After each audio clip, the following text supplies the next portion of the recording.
All right, welcome everyone. We'll give attendees a minute or so to join, and then we'll kick this off. So, just a second.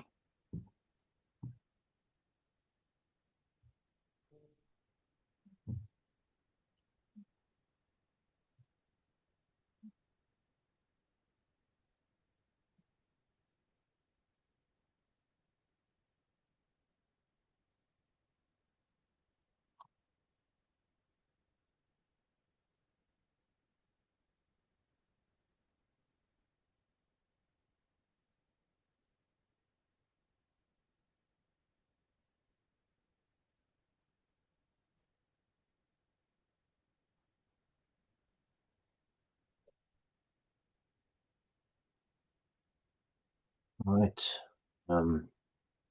Okay, let's get started. So, welcome to day 3 and the final day of understanding latency. My name is Bjørn, Ivar, Teigen, Monclair from CUJO, and I will be your host today as well. First, the same quick reminders. The full agenda is available on the website, and we have already uploaded all of the talks from day 1 and day 2 on YouTube. So if you go on understandinglatency.com and scroll down to the agenda for this year, you'll find individual links to all of the presentations, well, the slides and the recorded presentations. And please use the Q&A function for questions. We do have a chat as well, but it's hard to monitor the chat for questions. So please, on the bottom of your screen, you will find a Q&A button. So please use that to submit questions, and it will be easier for me and for the panelists to sort through and address the relevant questions. So please use that function. And remember as well that we are recording, and the questions that are being asked and answered will also be part of the published recordings. And then finally, for the speakers, we will, and I think there might be something we need to change in the config, but when addressing people in the chat, you have to manually select in the chat. There's this hosts and panelists, and you have to press the little blue thingy there and choose everyone in order for your messages to actually be visible to the audience. It's a quirk of the Zoom chat that it's sort of by default all messages are just addressed to hosts and panelists, so the audience does not see what you're writing. So please just remember to do that before sending a message that you want everyone to see. Okay. That's it. Let's start with our first speaker, who is Michael Philpott, Senior Research Director for Service Provider Consumer and Markets at Omdia. With 30 years of experience in telecommunications and digital media markets, Michael is Omdia's leading analyst in the connected home area and delivers thought leadership on digital home go-to-market strategy. So Michael, over to you. Yeah, thank you, Bjørn. Thank you. Let me just start by sharing my screen. There we go. We can see your slides. Perfect. Thank you.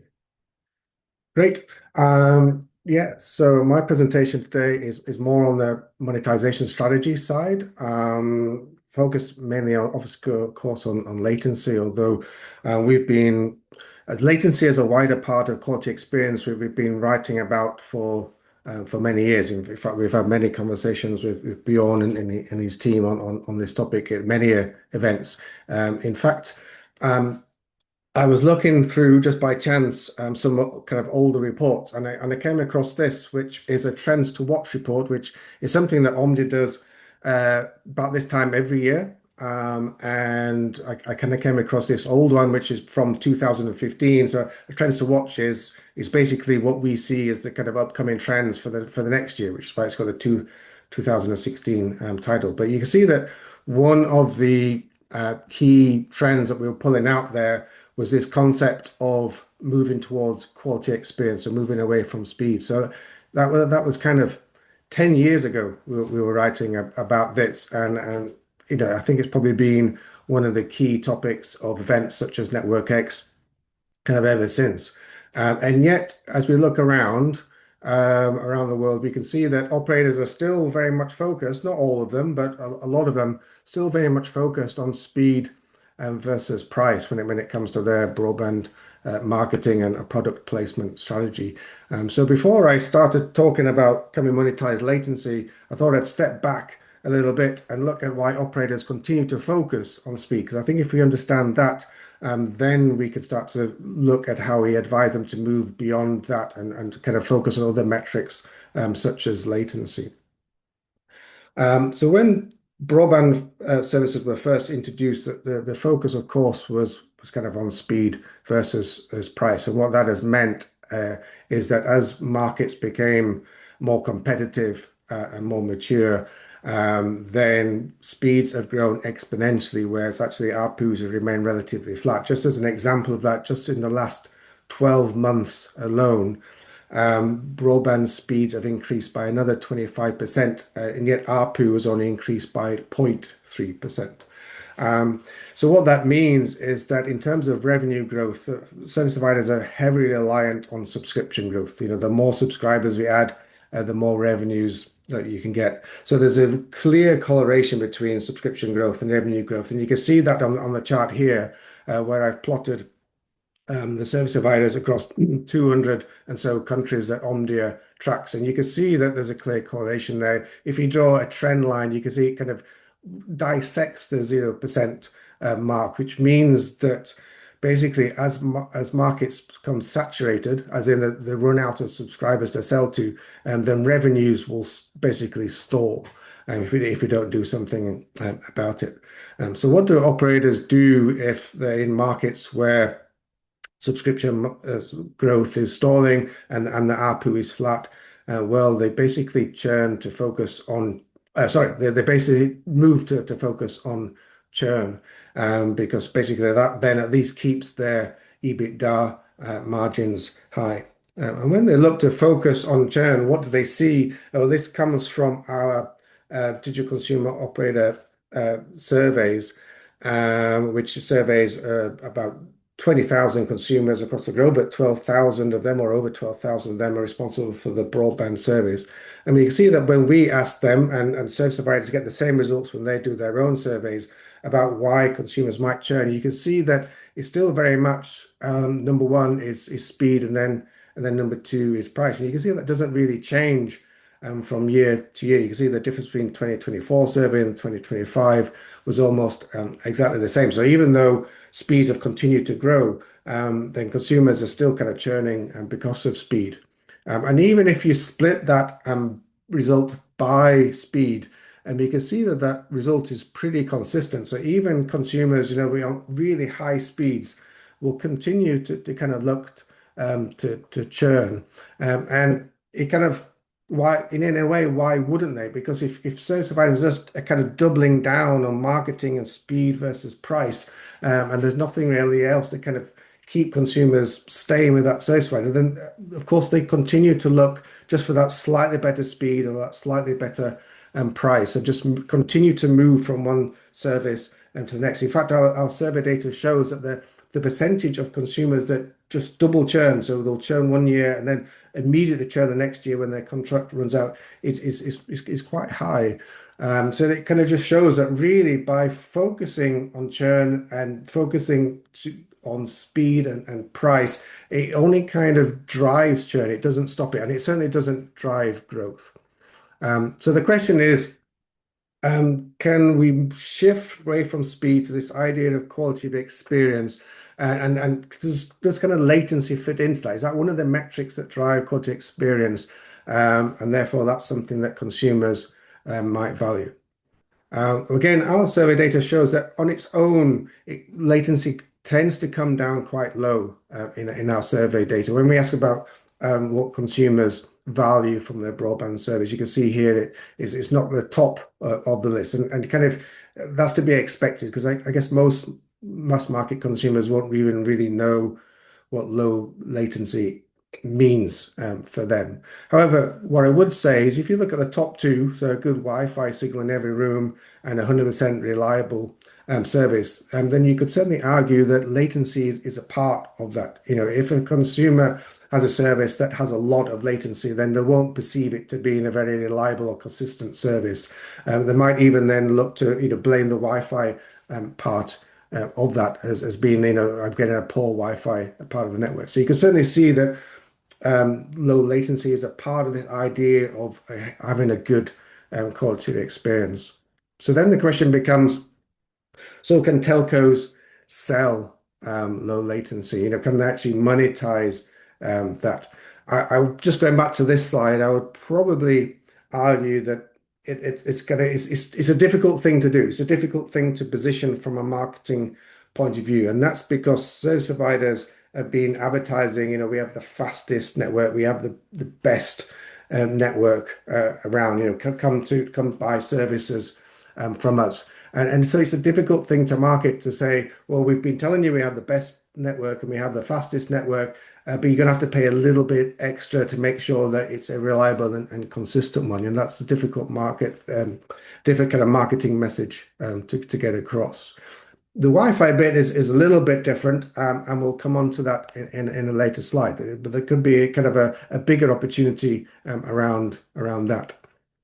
So within our research, I say we've been focusing around quality experience and latency for quite some time, and we've been looking at how operators try to sell that over the years, and we've kind of in our analysis we kind of came up with these different models, which are not exclusive in their nature, but they are kind of have some subtle differences. So we kind of split them out onto this chart, which kind of looks at simplicity versus monetization. And I'll just kind of briefly walk through each one.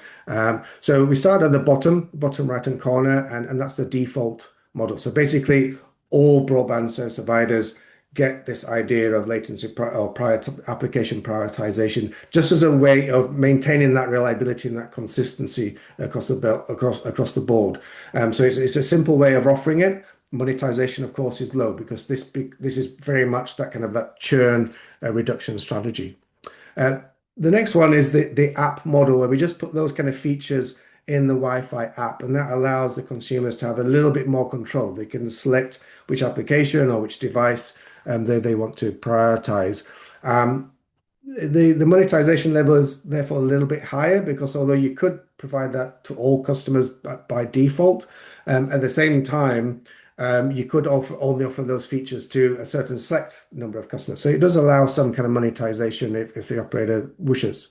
And then that moves on to the premium model. So basically, you're offering the prioritization only to premium tiered customers in one way or another.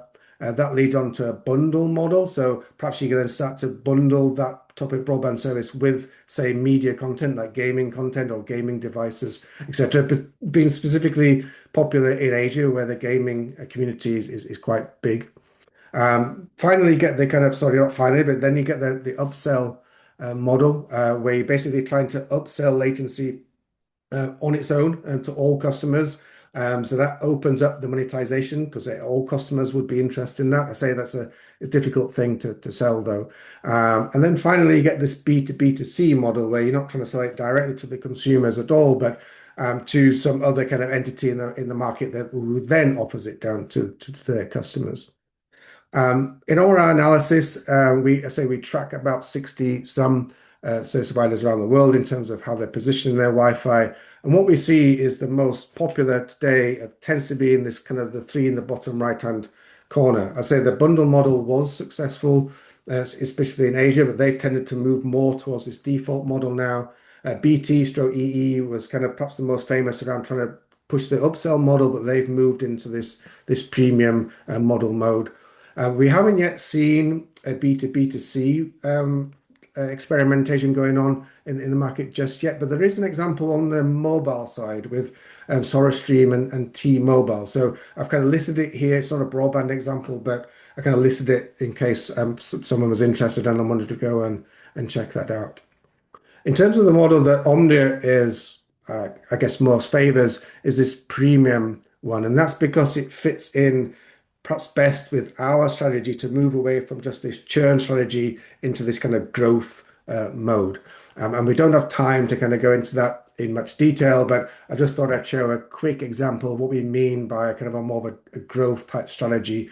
And this is AT&T in the US. And you can see what they're trying to do is add on different features other than just speed, kind of more features that can encourage consumers to kind of move up the stack, specifically to the top tier broadband services. You can see that for AT&T, if you look at the chart, that is having some success. I'm sure they would say there's more to it than that, but in my view, this is a big part of it. You can see that the average US market is pretty much on that line that we showed earlier, that kind of revenue growth equals subscription growth, whereas AT&T is outperforming the market, not just in terms of subscription growth, so they are being able to kind of make sure they continue to drive stickiness, so they fight against churn, but also driving ARPU as well. So their revenue growth is growing, and you can see much higher than the US overall market. So the question is, can we fit prioritization into that type of strategy? So the operators that we showed on the previous slide are tending to do it around that Wi-Fi. So I mentioned on what consumers value from their broadband service, we kind of had Wi-Fi at the top. So the ones that are kind of positioning the prioritization, they're kind of bundling into that kind of idea of having a superior Wi-Fi service. So this is just Sky as an example from the UK. So they have their Wi-Fi Max, which provides you with advanced security, greater parental controls, a faster Wi-Fi guarantee, and application prioritization. And you can see that they bundle that in as standard for their higher tier customers. And that then finally leads on to this kind of more idea of having more personalized broadband service. And again, we see this as an increasing trend where service providers start to recommend broadband service that are going to be applicable to a certain type of customer. So again, the Sky at the top, but BT and Jade in the US have this kind of idea of having a little survey. So you work out what type of broadband service is going to be best for you. And we think that there's a great opportunity for AI technology here to be used to kind of do this in a more sophisticated way, not just for new customers, but for existing customers as well. So we can continue to drive stickiness and continue to drive those existing customers up the broadband stack based on their usage and their applications and the devices that they prefer to use. So just to conclude, just going back through those main points that we listed. So why do operators continue to focus on speed? Well, it's because they're largely positioning for churn and not for growth. And that's certainly something that Omdia believes, that operators really need to kind of change their view on their focus on that. Then it's, do consumers value low latency? Well, perhaps not specifically, but they certainly value a good quality of experience, and we believe that latency is a big part of that, even if the consumer doesn't kind of realize it. So can telcos sell it? On its own, it's a difficult ask, but as part of a premium or more personalized broadband tier, and that we certainly believe that there's an opportunity there, and AI technology could certainly enhance that type of strategy. So with that, that's the end of my presentation. I don't know if there's still time for questions, Bjørn. Thank you very much, Michael. That's a super interesting presentation. I do have a question. So you mentioned I think 100% reliable service and good Wi-Fi in every room was two of the top things that consumers are asking for, and it's kind of funny to me because that is very much about latency and the reliability of latency but it's very interesting to see how what words consumers use to describe that aspect of their subscription. Yeah. Do you have some thoughts about why is it not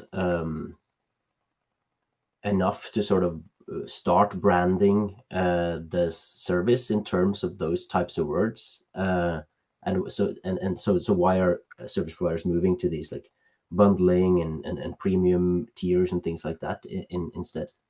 Yeah, it's just, I mean, you can. It's just a way of, I say, you just need to get the marketing positioning right. Well, you don't want to kind of step backwards, if that makes sense. If you've been marketing that we have the best network all along, you don't want to step back and say, but to get the best network, you have to kind of spend more. So it's about positioning that you're adding even more value to the customer. So I if you see. notice on that Sky example, you could sorry I didn't have time to go into, but you could see that they're positioning even as a value customer, you could still get a good service. But with the medium tiers and the higher tiers, you're just getting even better service. So it's just that way of positioning it in that way. And then, as I say, that grows stickiness, but in our view, can also drive growth because it means that rather than just having the 20% of customers that always set the top tier, which has always been the case, like ever since time began, you can start to grow that 20% to 25% to 30%, and that's what will grow ARPU. Yeah. Right. That's some great insights, and it makes perfect sense. It is also a bit ironic, I think, but it's yeah, it's a very good observation. All right. Can I remind our audience to please use the Q&A function for questions? I think there are some questions there now, but they were kind of added late, so I think we need to move to the next speaker. But if you find the Q&A button on the bottom of your screen, Michael, and if you have some time to answer those questions in writing, that would be much appreciated, I think. Okay, I will do. Thank you. Thank you very much. Next, we have Nick Feamster, Neubauer Professor of Computer Science at the University of Chicago and Director of Research at the Data Science Institute, and also CEO and co-founder of NetMicroscope. Nick's research focuses on computer networking and networked systems, with a particular focus on network operations, security, and measurement. So, Nick, please begin. Thank you. Thanks, Bjørn, and thanks to the organizers for hosting and the nice hat. Appreciate it. Today I'm going to be talking about some work that we've been doing to optimization, take advantage of L4S queuing technology with oops, hang on a sec.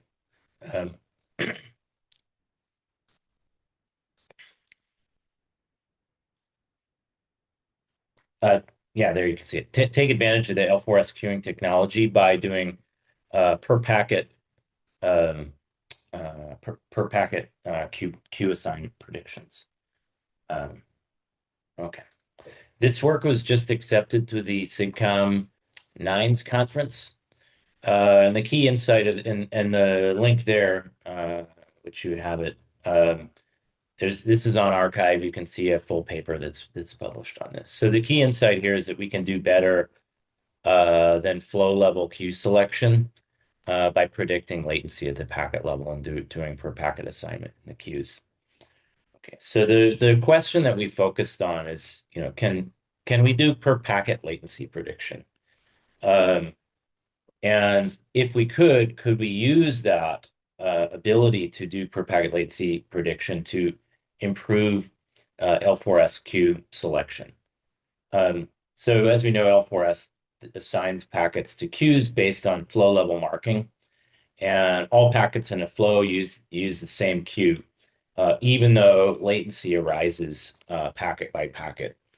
The other fact is that transient congestion affects individual packets differently, even within the same flow. So the insight here is that packet level latency variations result from complex interactions among recent packets at shared router queues. So currently, L4S marks all packets in a flow identically, missing the opportunity to perform some amount of per packet level optimization. So the system in the paper is called SwiftQueue. its approach is to predict latency per packet and then choose the appropriate queue for each packet. So packets that are predicted to experience high latency within a flow are routed to the L4S low latency queue, which allows us to do optimization at packet level granularity as opposed to just the flow level granularity. I'll describe to you the architecture in just a minute, but we did we used a couple of data sets to evaluate this. We used Netflix video traffic from both Wi-Fi and Ethernet endpoints, as well as Facebook web traffic.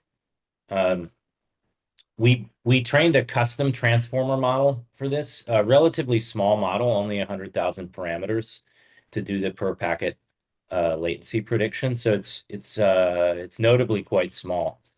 And one of the key innovations is that the loss function that we use to train the transformer is focused on change, predicting significant changes in latency. So there's a emphasis on prediction of sharp latency changes. We also made some optimizations to accelerate inference so that the actual inference of the subsequent packet latencies could be done in less than a millisecond, because if you're going to do queue assignment based on predicted packet latencies, you need to be able to do those predictions fairly quickly. So for that, the paper describes a mode of batch inference. Okay, so the architecture of SwiftQueue is shown here. It's basically two main components that work together. The left side is a transformer-based latency predictor with that custom loss function, and then the right side is queue selection logic that uses predictions to mark packets for L4S routing. This system, as implemented, operates entirely at the sender. There are no router modifications required, so it's an end-host solution. And again, as I mentioned, the fast prediction enables support for doing this queue assignment at realistic link speeds. There is a custom transformer. We designed a custom transformer architecture for this task specifically. The input features to that transformer are latency of acknowledged packets, timestamps, packet sizes, and the flow and receiver IDs. To scale the transformer, we limited the context window to the bandwidth delay product. So that captures relevant history without the typical quadratic scaling problems that a transformer typically has. So the context window is fixed at the bandwidth delay product. There's two attention blocks, 50,000 parameters each for a total of 100,000, and then linear layers for the final prediction. These layers are fine-tuned online.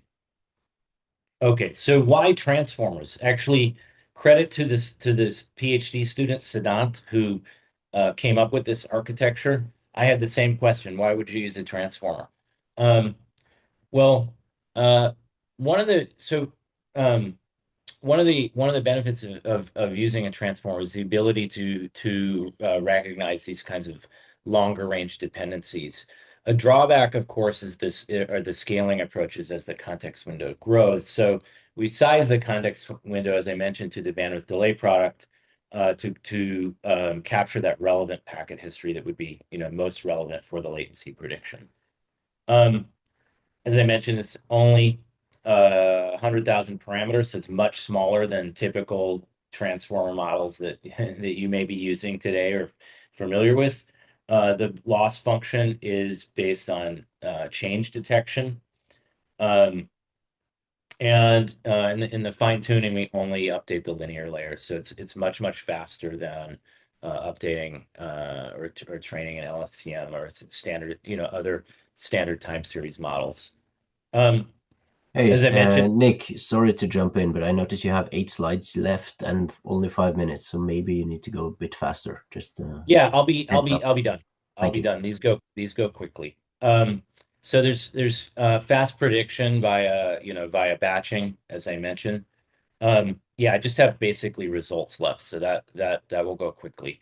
The main results are that for predicting these sharp latency changes with this transformer model, we're 45 to 65% more accurate than state-of-the-art methods in predicting, particular LSTMs and XGBoost. And the ability to reduce tail latency with this per packet queue optimization is we can see like about a 35% reduction in P99 latency. These results are consistent across our data sets. They're consistent across Wi-Fi and Ethernet. And they're also consistent across the different traces that we used. The results, we also tested the sensitivity of these results to the number of active flows. They are sensitive. The transformer, it shows consistent results anywhere from 10 to 500 flows. It's also, the results are robust across propagation delays, so regardless of the latency that exists in the network. The per packet predictions allow the transformer to predict sharp changes. You can see here the actual latency in orange and SwiftQueue's ability to predict those spikes. And so it works quite well at predicting those sharp latency changes. Okay, so contributions of the work. It's a novel latency predictor. I think it's the first transformer-based per packet latency prediction. It's optimized for queue selection. It's a very small model. It's very focused on the task at hand. We built a practical system for to deploy this using batching. It works within existing L4S infrastructure without router modifications, and it works better than existing solutions. Okay, so in summary, the per packet queue selection outperforms the flow level L4S marking. The custom transformer with the change focus loss achieves better prediction of sharp latency changes, reduces P99 tail latency, and the system is designed in a way to be practical for deployment. For more information, you can go here. We also have, I'll just put it in the chat, we have a website that describes both, there's a chat, that describes both this work and all the other work that we're doing in applications of machine learning to networking.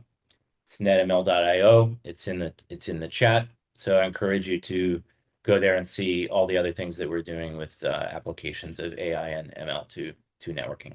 Oh, thanks, Victoria. Appreciate it. And thanks for the hat. All right, thank you very much, Nick.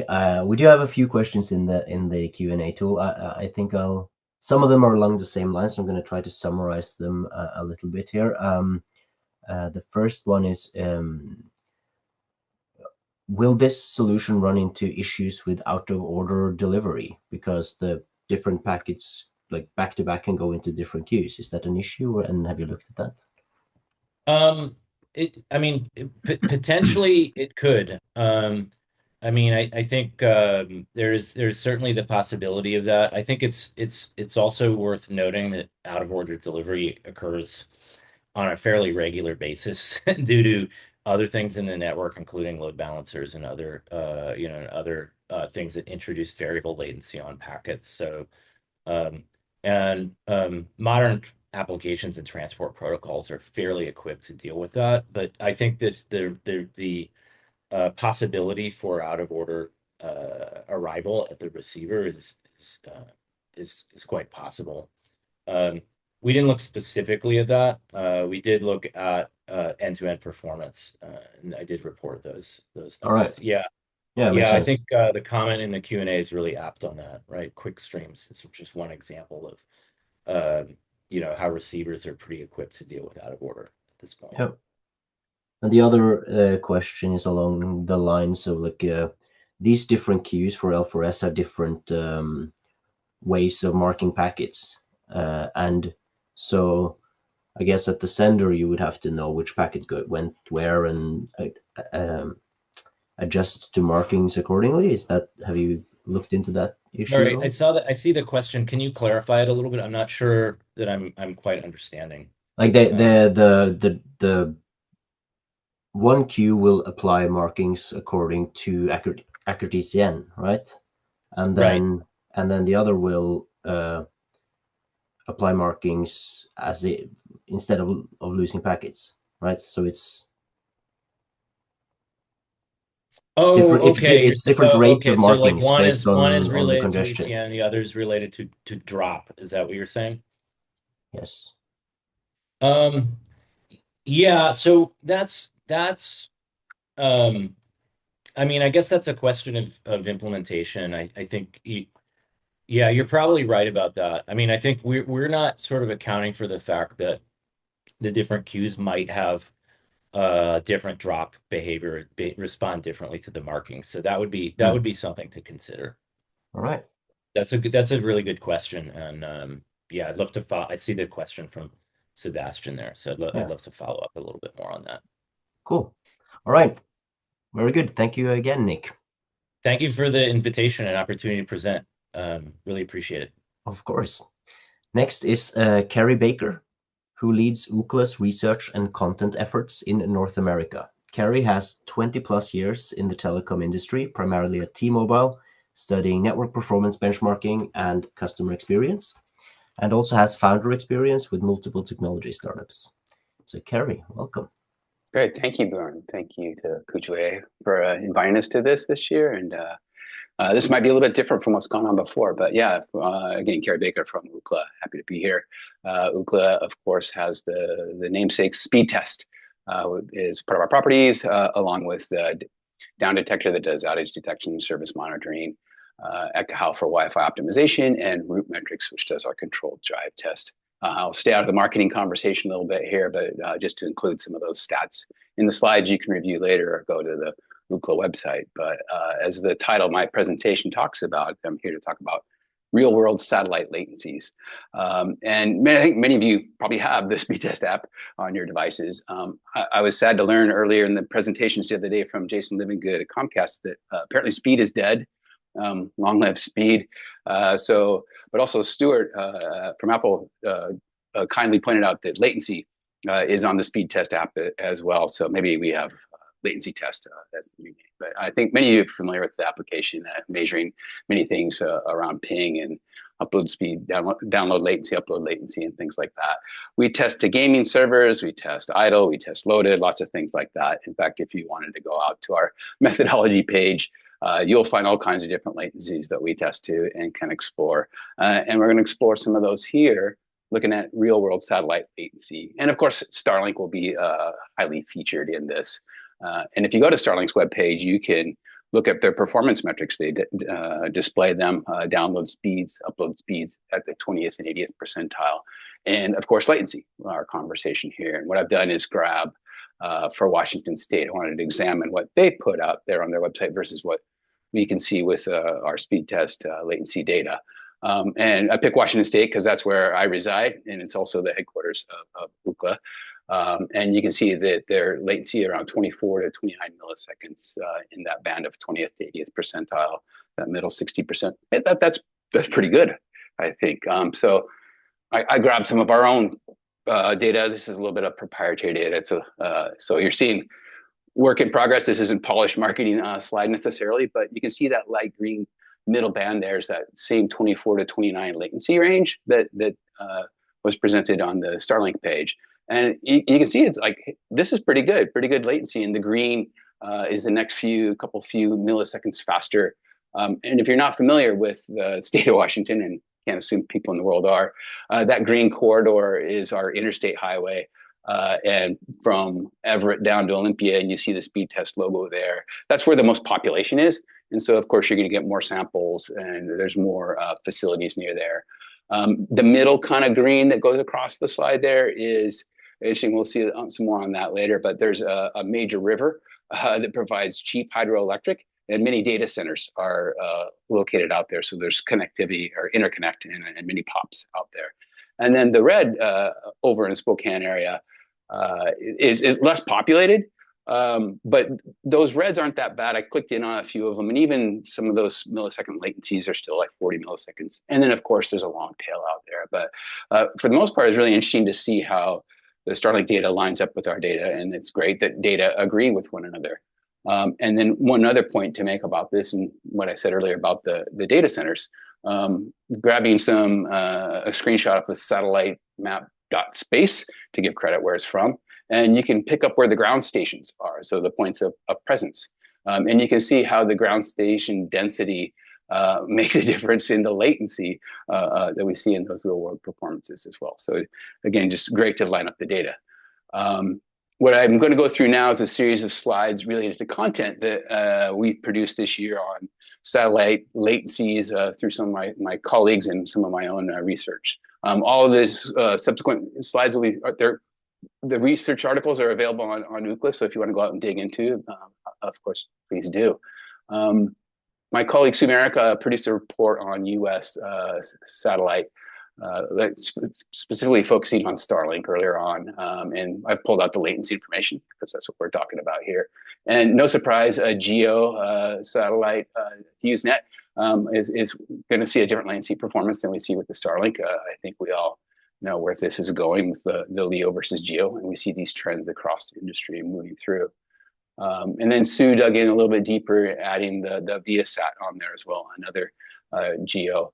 And a little bit more consistent latency across the board there. And some of this could be due to the maturity of the ground network or the satellites up there, or launches that occur. In fact, we see that with HughesNet kind of in the Q4 2023 part of that there. They launched, I think, Jupiter 3 satellites, so they increased their constellation and performance ability there. It does start to suggest, is there sort of an optimal or the best performance you can get out of the GEO is in the 600 high 600 millisecond latencies, but compared to Starlink, it's a different animal. We look at Latin America as well. My colleague Mike Dano produced a piece recently. Again, some of the same players that we've seen before, the Starlink down there as well, at a lower latency, not quite the same as in the US. And talk about that in a second. And then the HughesNet and the Viasat, again, kind of performing in a similar type of band of latency. A bit of a spaghetti chart here as well, but we can see when a market will launch with Starlink and when some of the ground stations kick in. So once more, the physical infrastructure on the ground, as well as what's up in the sky, makes a huge difference to the customer experience. And then continue our tour of the globe. My colleague Kareem has examined Starlink across many of the countries in Africa. And there's a few slides here, and I'll try to tie them all together. But once more, a lot of the story is on what's on the ground in some of these markets. Nigeria, as a side point, I believe Starlink is the #2 ISP in Nigeria from a market share perspective, and I'm sure we can all imagine the difficulties in infrastructure on power, let alone telco there.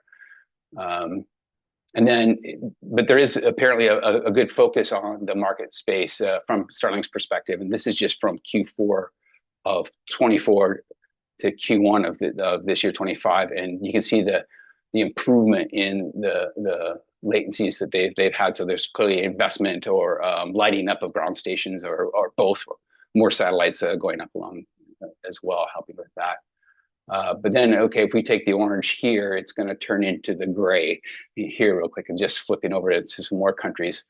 But then comparing the satellite latency relative to the fixed ISP, then you can see there's still quite a gap in some of those places. But if versus having nothing, having something with satellite latency, you would certainly take that.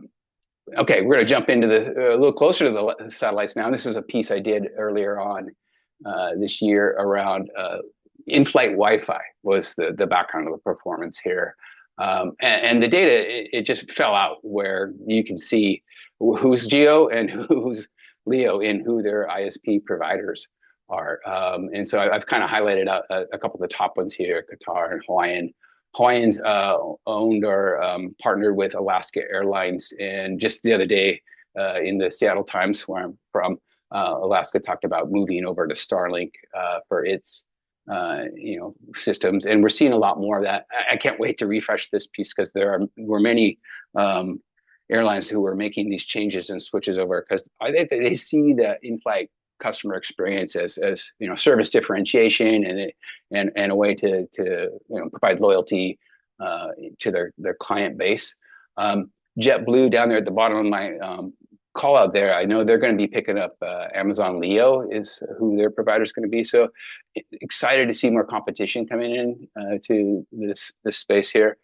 But the airlines themselves are only part of the story because, of course, the background of that is the provider, the ISP, the satellite provider on that. And again, the LEOs versus the GEOs, it's just a different kind of competition now. So this market is really shifting over. And again, with the advent of Amazon Leo coming in, AST Space Mobile, we're just going to see more and more of this.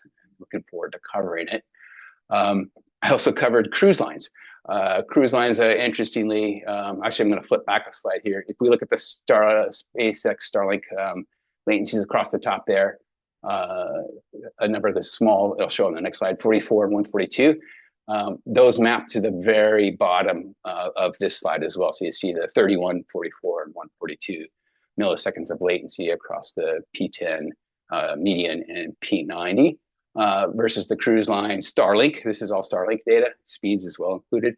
My creatives created this nice graph for me to show it off.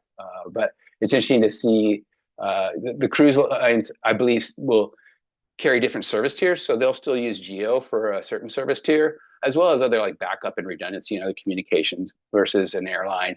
And I think you can imagine the physical limitations of space on an airplane versus a cruise line, and the ability to carry multiple communication sources is probably playing a role in this information here. And then where's this going?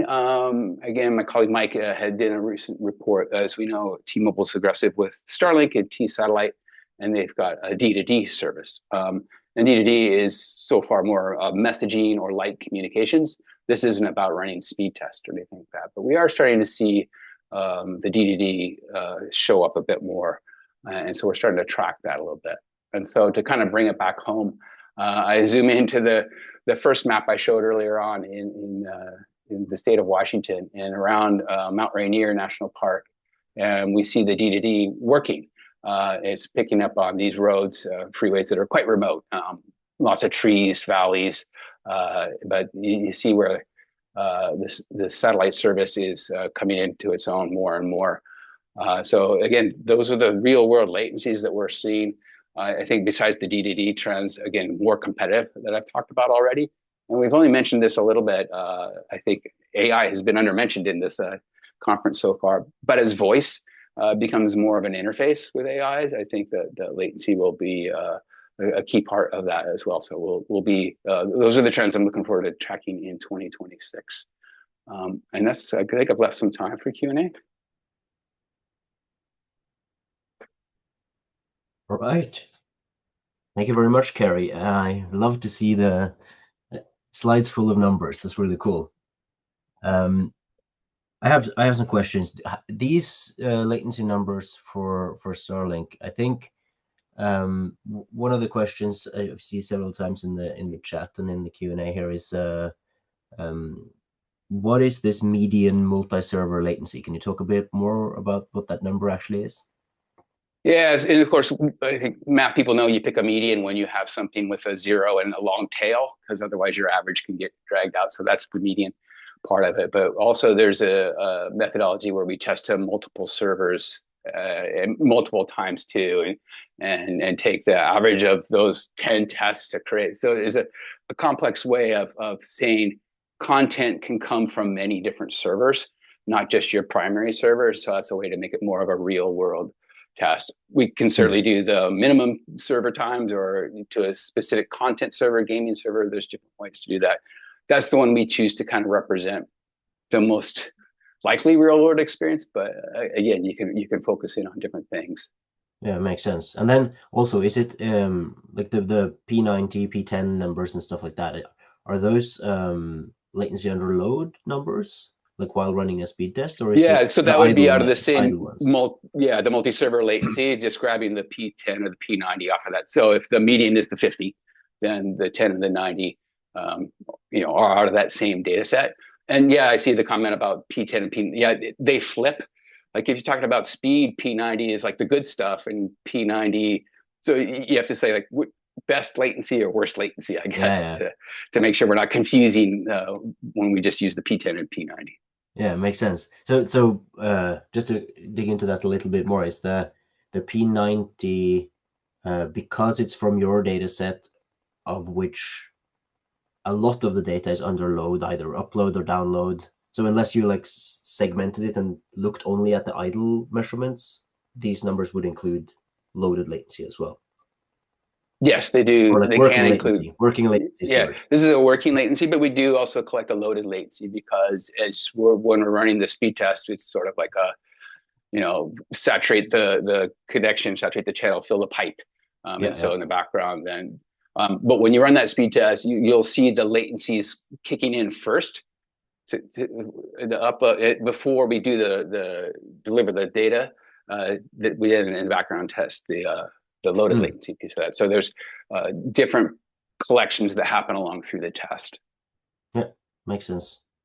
All right, and then I think final question: do you have any idea how these numbers compare to terrestrial ISPs that use either like mobile networks or absolutely, or yeah. even And in broadband? fact, I stayed out of that a little bit. I think in Africa I showed some of the fixed ISPs, but that's more where Ookla came from, the bread and butter around testing your cable or your fiber connection, of course, onto the mobile itself. So if you look into the research or some of these articles on Ookla research articles and search, you'll see more comparisons on that.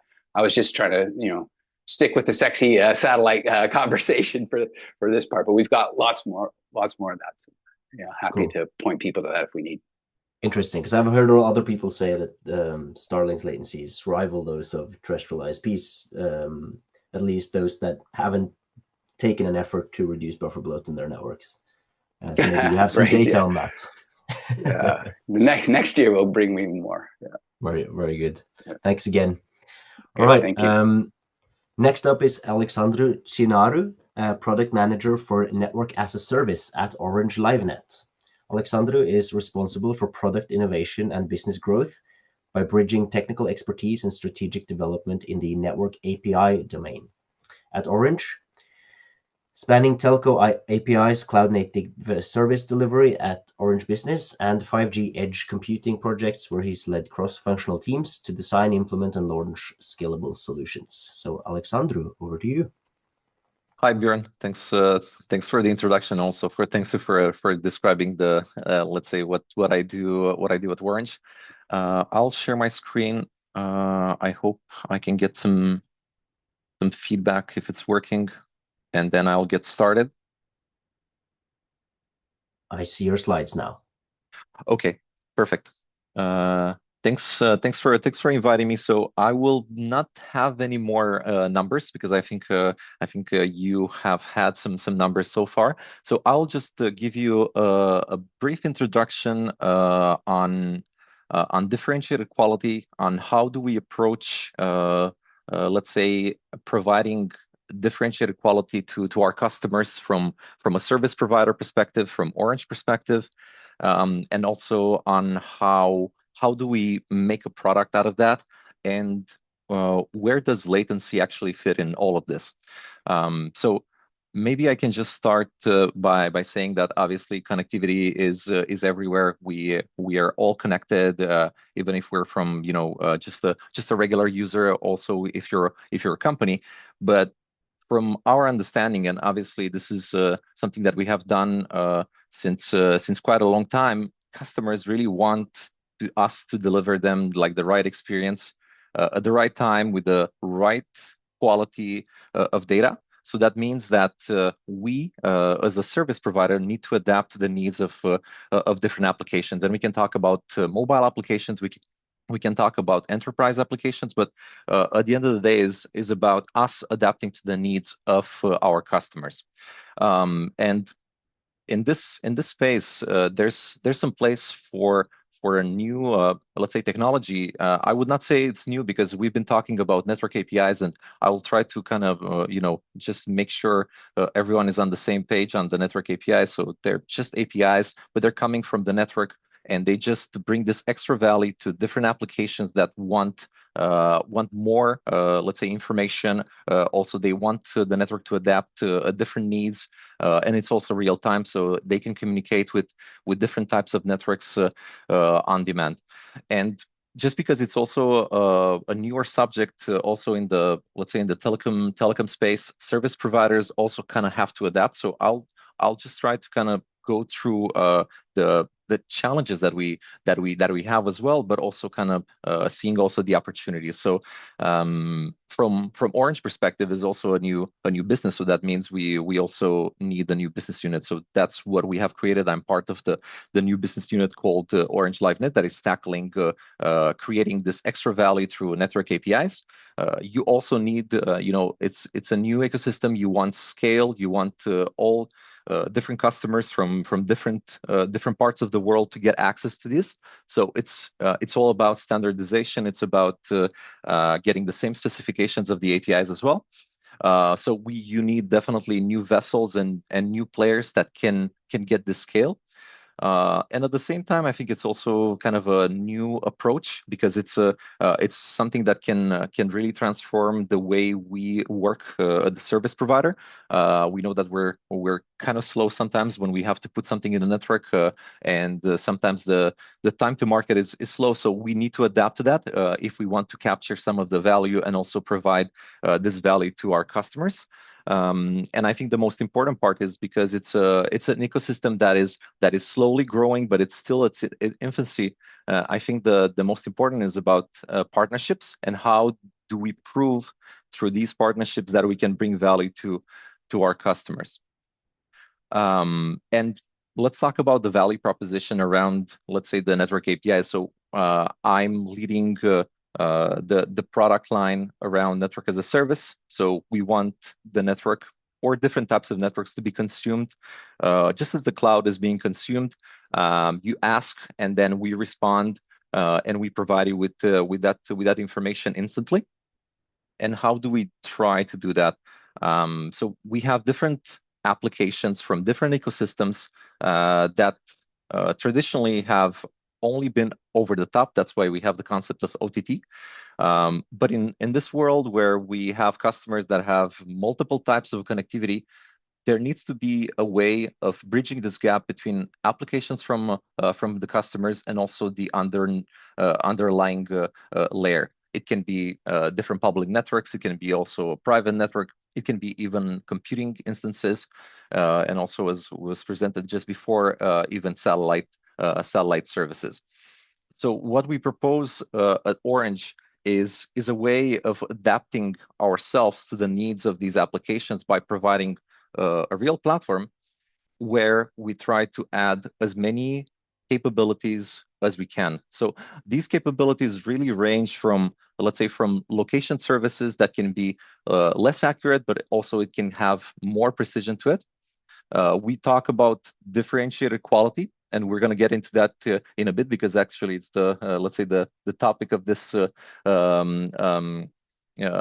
these 15 minutes that I was allocated by Bjørn. And then also about how do we expose even more information about the network on how it's behaving, right? And I think that's also quite important. And if we try to narrow down, we have a couple of functionalities that will arrive progressively in the network, and our customers will be using it. So there are different ways of looking at differentiated quality on demand. So it's either by looking at the traffic and saying, okay, well, I would like this traffic to get prioritized no matter what. So in case of congestion or in case of any issues in the network, that traffic will always get prioritized regardless of how many users you will have, because at the end of the day, let's say the radio spectrum is limited, so we can only do as much as we can on that front. So specific applications can access this prioritization, but at the same time, we also can provide it through different other mechanisms like network slicing. That means that we allow the applications to change one slice from another. But also we can allow in the future for different customers through their application to create their own slices. So these are kind of like the three pillars on what we call the quality on demand product line.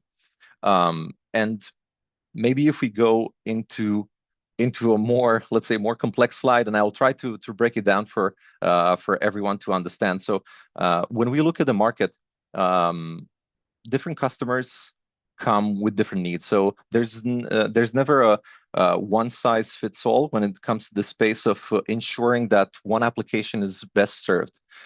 So these are just, let's say, eight, I would say, eight pillars.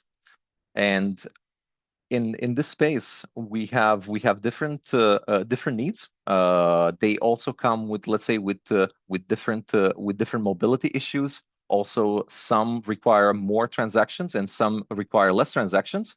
But at the end of the day, it also comes down to what are we proposing as the technical layer. And here I try to kind of put it in highlight what it means for latency to play a role, because we have either latency, we also have bandwidth, we also have reliability, and also for certain use cases, we also want to make sure that there's no packet loss. So in some use cases, we've seen that latency really plays a role. For example, in the enterprise video calling, in the critical communication as well, in the XR communication, but most importantly, in the enterprise sector, in different verticals like manufacturing and also in agriculture, remote control operations is let's say the domain where we need a very low latency so that we can provide this type of product to our customers. And of course, there's also the need for bandwidth. And just below, I try to kind of summarize on how long would the let's say a session would actually last. What would be the estimated let's say cost for that, depending on the technical requirements, and also how many customers we predict to have for all these, let's say, eight use cases from the product line of quality on demand. So I hope this is quite clear. Obviously, if there are any questions, I will be able to answer just after. But before we jump into that, I would like to kind of share six case studies that we have been doing with some customers and also some partners. I would say these are in different stages, either from, let's say, from early discussions and concepts all the way to pre-production environments where we have tested it and we're waiting for, let's say, the functionality from the network to become available. Because again, as I said at the beginning, there's always a need of adapting the way we improve our infrastructure. So we want to be as agile as possible. So starting from the left, there's definitely a need in the private and the public sector to improve the way video calls for emergency are being taken and also prioritized, so that there can be a quicker response. So obviously there's always the emergency number, and there's also a way for these let's say for customers to get a link, and that link will be transformed into a video conference, and that video conference really needs to be prioritized so that let's say the patient can show if the injury is real, or if the injury needs to be treated like in 5 minutes, or maybe it can wait an hour. So that becomes very critical. So that's one case study that we're working on. in the middle, it's more about media and entertainment, and how do we improve the quality, and how do we prioritize traffic for media agencies that actually are looking at how to ensure that the best photos are uploaded as fast as possible, and also the content gets on social media and on different platforms as soon as it's done. At the same time, to the right, we have been doing let's say a case study with the Bordeaux airport here in France. I'm based in Paris.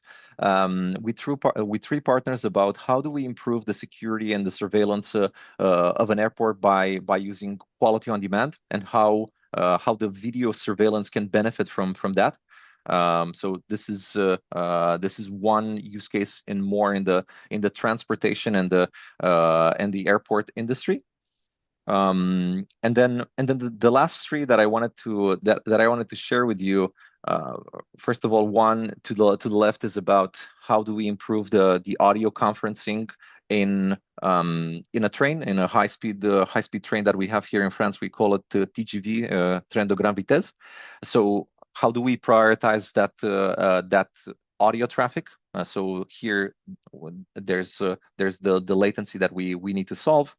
At the same time, in the center, it's more about reliability and less packet loss. So it's about payment services. How do we propose a differentiated quality for different actors that would like tap to pay services to work even in congested areas, even in events or different festivals where there's a need to prioritize specific traffic, or at least to have the availability of that.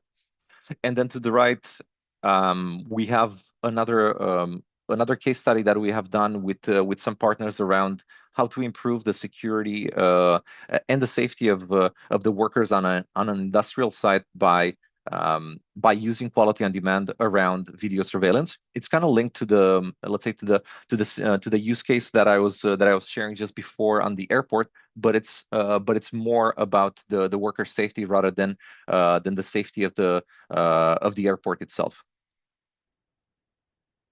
So I think this was all. I tried to keep it under 11 minutes. I hope I did well. I'm not sure, Bjørn, if that's good. You did okay on the time, and you did very well on the presentation. So thank you very much, Alexandru. Thank you. I have a question for you as well. You had a whole list of network as a service capabilities, and which one of those do you see most interest in from customers? Yeah, definitely the one that I was presenting, the quality on demand, is definitely the one that is, let's say, front and center.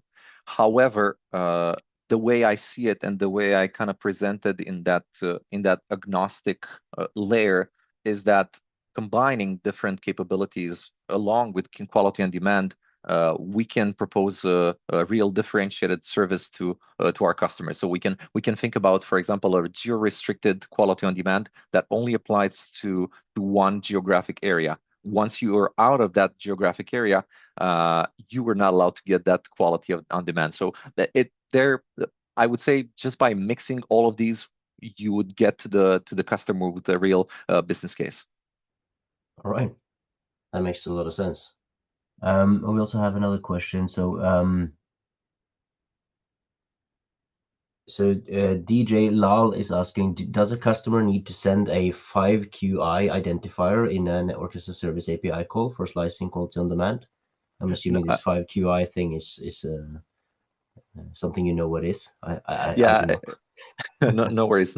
That's related to the radio. So the way it actually works, we're kind of simplifying that. So we're getting some profiles. So behind all the 8 product lines that I showed around video conferencing all the way to remote production, we will be defining one QoD profile, and behind it there will be a 5QI or a CI, if we talk about 4G, for example, in the mobile space. So you don't have to worry about that.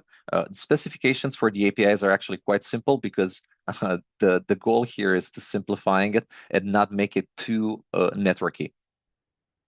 So we specify it for you. You just tell what you would like to prioritize. What is the application server IP address, and what is the device that you want to prioritize. Okay. Thank you very much. And again, thank you for your excellent presentation, Alexandru. Much appreciated. Next is Josh Hardy, CTO and co-founder of Orb, a company focused on helping people measure, understand, and improve their internet connections. Before Orb, Josh spent 7 years at Ookla, across roles from software architect to VP of engineering, helping shape how the world measures connectivity performance. So Josh, please go ahead. Yeah, thank you, Bjørn. And let me know when you can see my screen. I can see your screen. Perfect, thank you. Yeah, so today I'm going to be talking about something that we've been working on at Orb, and it's really our effort to make responsiveness and latency more approachable and understandable, which we've seen a theme in some previous sessions today, that this is kind of key in shifting narrative away from bandwidth as the all-important metric. So we'll be talking about responsiveness and specifically lag, and I'll get to what that means in a bit. So quickly, I'm going to define responsiveness because this is a fairly generic term. So I want to clarify exactly what I mean by that. I'm talking about how fast your connection feels. If you ask a nerd, maybe how quickly and reliably your connection can transfer packets. And I mean a nerd as in someone like myself, no disrespect there at all. This is sort of the term that we've been using as the user's experience of latency. So users may not understand latency, but they do understand that their connection, their network has a certain responsiveness that they can feel.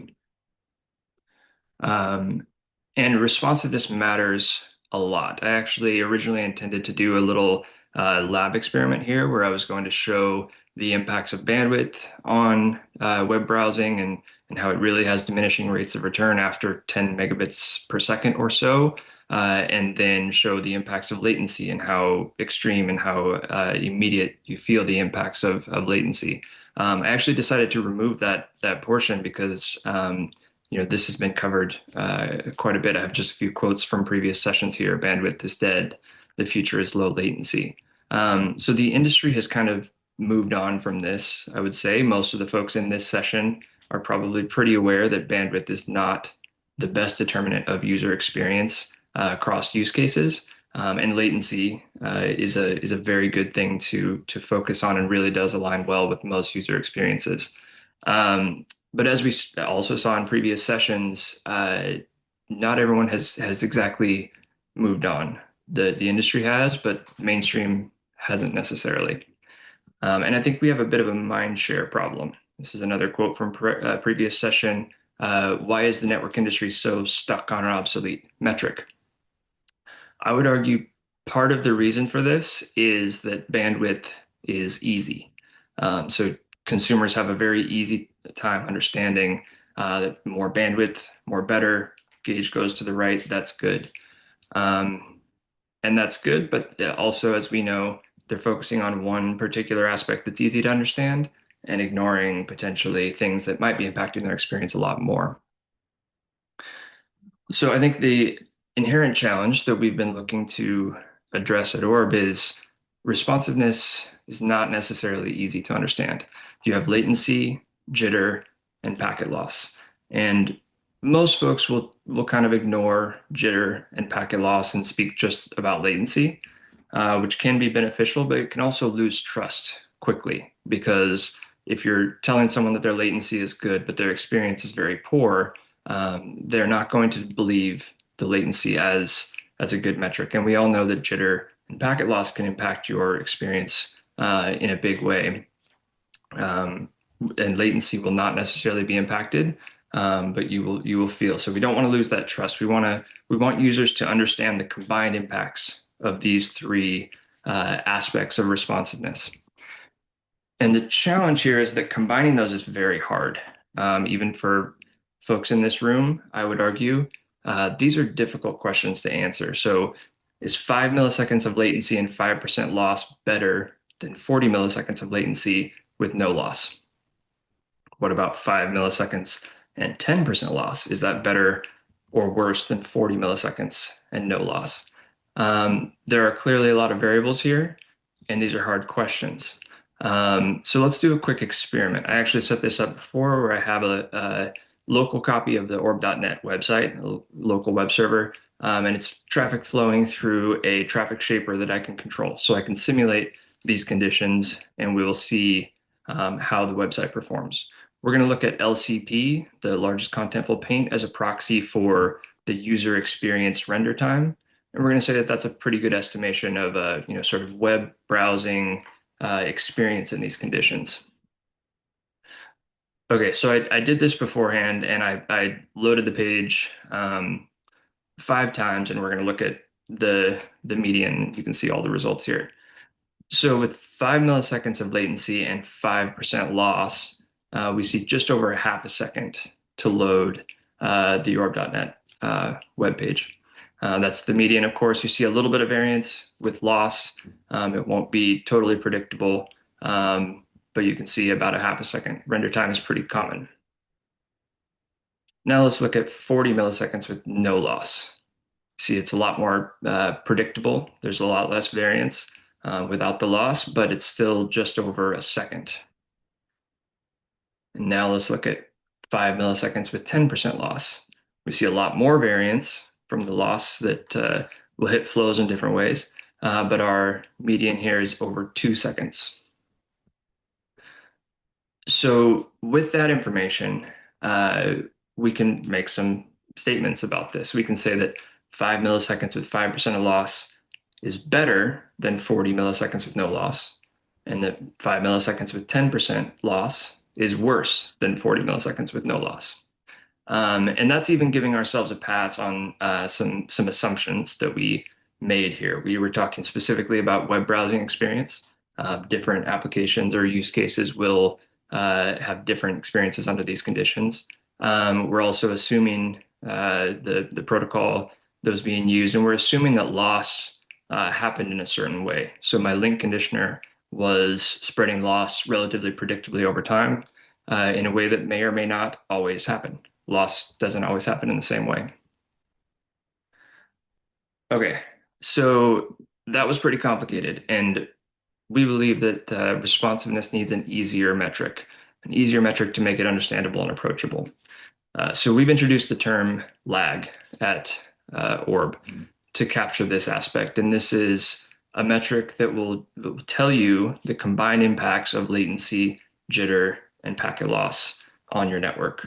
Lag is effectively application layer latency. So this is latency that you will experience at layer 7, or that your applications actually interacting through TCP or QUIC will experience, because those underlying protocols will retransmit. They will cover the jitter and loss, and this will be the resulting latency that you experience.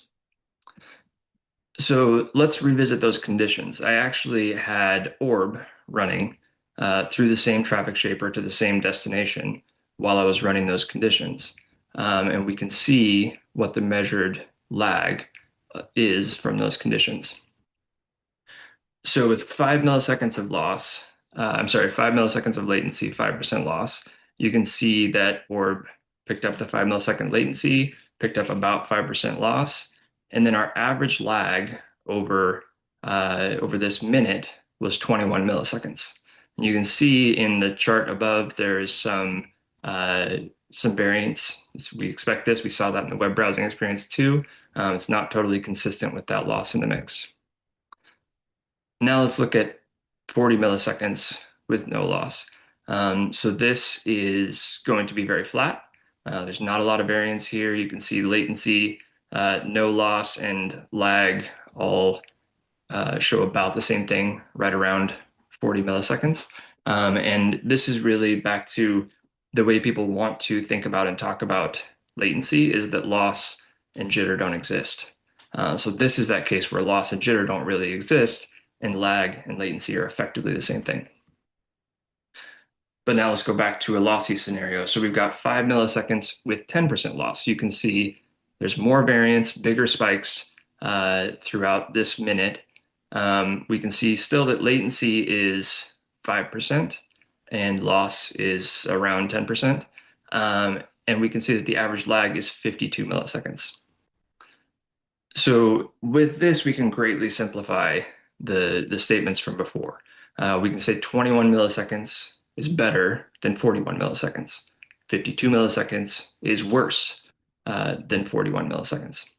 And we think that's a big understandability win and helps people understand and explain, have a language to explain the responsiveness of their network.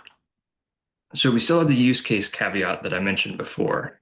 And this is something, it's tempting to measure lag with a specific application or a specific protocol, and say maybe here's your lag to for Zoom, using the Zoom protocol, using the Zoom endpoints. At Orb, we've stayed away from this because we want something universal. We want to tell you something about your network, not necessarily about one protocol or one application. We want to tell you something about your experience that you can translate across protocols, across applications, across use cases. We want to tell you about your internet experience, not your Zoom experience. Of course, we could do the latter at some point, but internet experience is the most important thing we're trying to illuminate with Orb. So to do that, we really want plain vanilla kind of application layer stuff. We don't want a specific implementation that is tailored for a specific use case. So this is where, to measure lag, we are doing just sort of normal protocol stuff. We are retransmitting lost packets, tracking high watermark so that variance and jitter wouldn't be cause fluctuations in frame rates, et cetera. These are things that many application layer protocols do, that we tried to find sort of the middle of the road common denominator on. And we use a common transport. TCP or Quick will give you a realistic network path and a realistic measurement of what applications would be experiencing, which is really what we want to measure. So that is lag in Orb. It is understandable responsiveness metric, application and protocol agnostic. It's very lightweight. This allows us to measure lag continuously. Yeah, on that note, I'll actually add one small call out that we think lag is most interesting when measured continuously, because this lets you optimize the responsiveness of your network for your real working conditions rather than logical extremes. So by seeing, as I showed in the screenshots, you could see lag fluctuating throughout the use case of me browsing the web.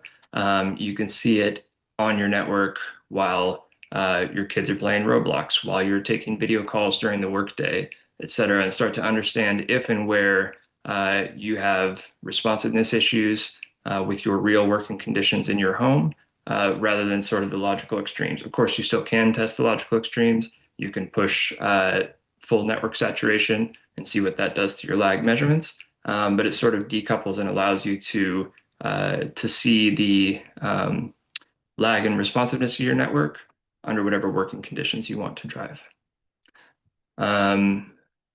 With that, I think we have some time for some Q&A. Right. Thank you very much, Josh. That's very interesting stuff. There is a question in the Q&A from Sebastian Muller. He's asking, what does track high watermark mean? Is that the maximum? Is it like a high percentile? And in that question. case, This like, is which percentile? Yes. So this is something that we noticed a lot of protocols do, especially video protocols, et cetera, that don't want to be adjusting frame rates very quickly up and down. And so they will sort of set expectations based on the highest of the most recent short time frame. So we keep a rolling window of RTT and lag measurements, and understand that most protocols are going to adjust, or a lot of protocols are going to adjust for the high water mark of that value. And so that's what we are reporting, is the highest value that we've seen over some short window. Now these are very short windows because protocols, of course, will adjust up and down as necessary. But this is also something that the human brain will do if your response time is very quick sometimes and very slow other times. Your brain is going to calibrate for expecting the slow end, because when you you take that action in your video game or whatever it is, you're not going to trust that, like, oh, sometimes it's very fast. So if we do see that variance, which is relatively rare, but of course there are conditions that can produce high jitter, we're going to sort of use the top end of that jitter as your experienced lag. Got it. And so I guess if you're looking at a relatively short interval and you have a limited ability to sample anyway, like the maximum and the 99th percentile or the 95th percentile might be the same value, I guess. Yes. Yeah. So we are, because the window is very small, just a few seconds, we are doing the maximum value. Yeah. Got it. Got it. And I have another question as well, which is, where are these measurements taken from? Is this a plugin into an application? Is it something running on like a phone or a laptop or the home router? Like, what's Yeah, good the question. vantage point? So Orb is a synthetic measurement platform. So we can measure from measure lag and responsiveness from basically any device perspective. We've tried to make it very lightweight and portable. So we have both apps and lightweight measurement sensors that can run on nearly any platform. We run it on routers often. I'm running it on the router in my home. I'm running it on several Raspberry Pis and small devices around my home. Also, the apps on phones and laptops, of course. One of my co-founders, Doug Suttles, is running it on his doorbell. It's a Ubiquiti doorbell. So we've really tried to make it where you can install an Orb sensor anywhere that you are interested in the connectivity of a certain device. Not worry that it's going to impact the performance. That's where lightweight comes in, and then see them all together in one place in Orb, be that Orb Cloud or on other Orb devices. Right. Thank you very much. And with that, I think we will move to our break. So we'll be back at 17:35 Central European time. So in about 8 minutes.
All right.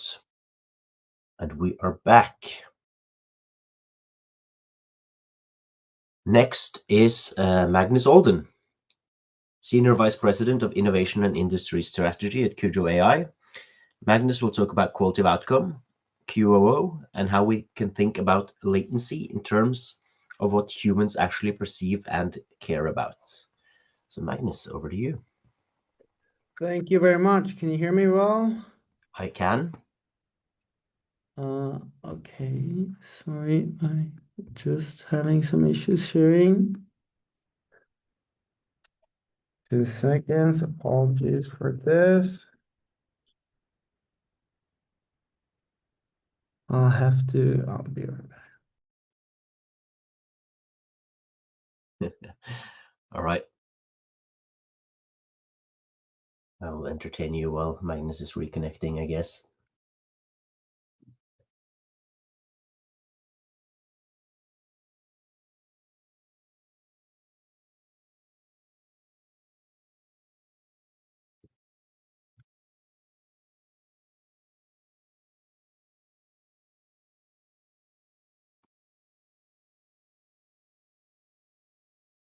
I can remind everyone to please use the Q&A function for questions. So if you have anything you want to ask of the speakers, submit a question using the Q&A button on the bottom of your screen. Right. Now you're sharing the Zoom. Okay, perfect. Can you see Yeah. my full screen? Yes, but it has this like Zoom is asking for permission thing. There we go. Now it's good. Awesome. Well, can only go up from here, I hope. So yeah, apologies from that. I'm here to talk about quality of outcome, which is a network quality framework that is based a lot on latency. And we made the title Latency but for Humans, even though I know a lot of the speakers here say they are human and understand this. This is something we have not yet verified, but we really want to make it easier, right? So why did we end up creating a new network quality framework? Well, when we started looking at network quality, I guess 7, 8, 9 years back, we've quickly figured out, hey, latency is the major problem. And that's what's really holding applications performance back, right? And the foundational insight is, hey, users, we consume applications. We do not consume networks, right? We really care about how well does Zoom perform, how well does our web page load and whatnot, right? But networks are the means to an end. It's not the end itself, right? Most people do not care about jitter. They do not care about latency. They just care about how their apps work. And unfortunately, there have been no framework really translating this network quality into application performance. So something was needed, right?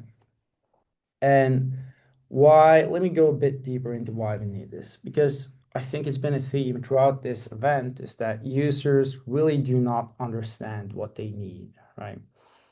Network quality or application performance, right? They don't understand that, well, that's pretty much bounded much more by latency than there is by bandwidth. Our previous talk just talked about this. Michael talked about this in the first talk today. Like, people want reliability, but they don't want better latency without understanding that those two are the same things.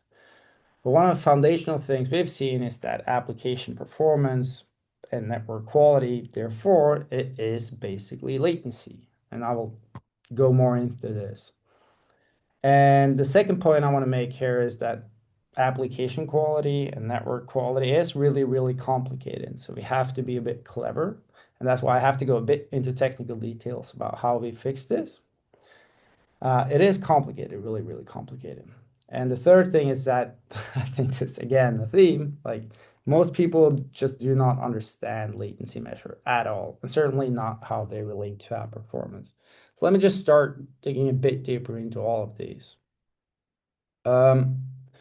So the first is probably the most controversial take, right? That application quality, or as it goes through the network, is defined by latency. Now, how can I say that?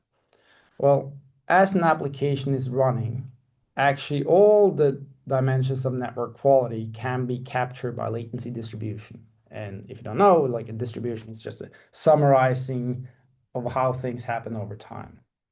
Like, let me explain that. So if you have insufficient bandwidth, if you don't have enough bandwidth to run your application, what happens is that the packets of that application goes into a queue, and that is latency. As it waits in that queue, that is latency. Latency is the time it waits in that queue. And of course, latency in itself is latency, right? And that can be caused by many things, just distances and what medium it travels through, and a lot of waiting because of insufficient bandwidth or insufficient time slots. And if you look at the distribution, like this summary of that over time, you can see that this working latency, latency under load, which has been a big theme throughout this whole series, can be captured by the higher percentile latencies. And jitter, which is how this latency varies over time, can be the difference between high and low percentiles with some temporal loss of information. And packet loss is just a packet that is lost, just have infinite latency. It doesn't come there, right? So all the dimensions of the network quality as it is perceived by an app can actually be captured by a latency distribution. So that was the first point. The first point was the app quality is defined by latency. The second point is that network quality in general is quite complicated, right? It's complicated to measure. Like, for example, you can do latency measurements, you can do speed test measurements, you can do them passively, you can do them actively, and there are like all tons of different protocols and ways of doing this. So that's like one complexity. And you can also measure it at different layers in the network stack and whatnot. And then if you think about how an application works, like an application like Zoom, you send 60 packets per second, maybe, or 30 or 90, right? If we want to have data about every single packet that Zoom sends to be able to say something about the Zoom call, we will generate so much data that we will spend more money on generating data about the Zoom call than we will ever save for fixing it or making it perfect. So we need to aggregate it somehow, but which packets do we preserve? Like, what network quality metrics do we need to have to understand this? How can we aggregate that over time, and how do we really make it work? So just figuring out what data you need is actually also really complicated.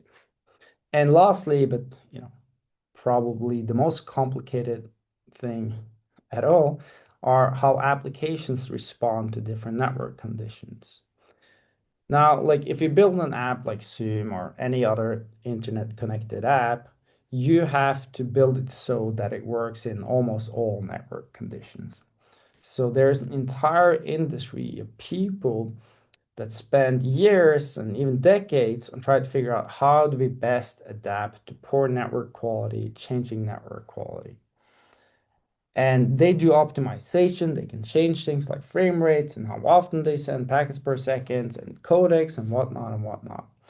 And that's just the application layer. Then you have the protocols below it that have their own optimizations as well.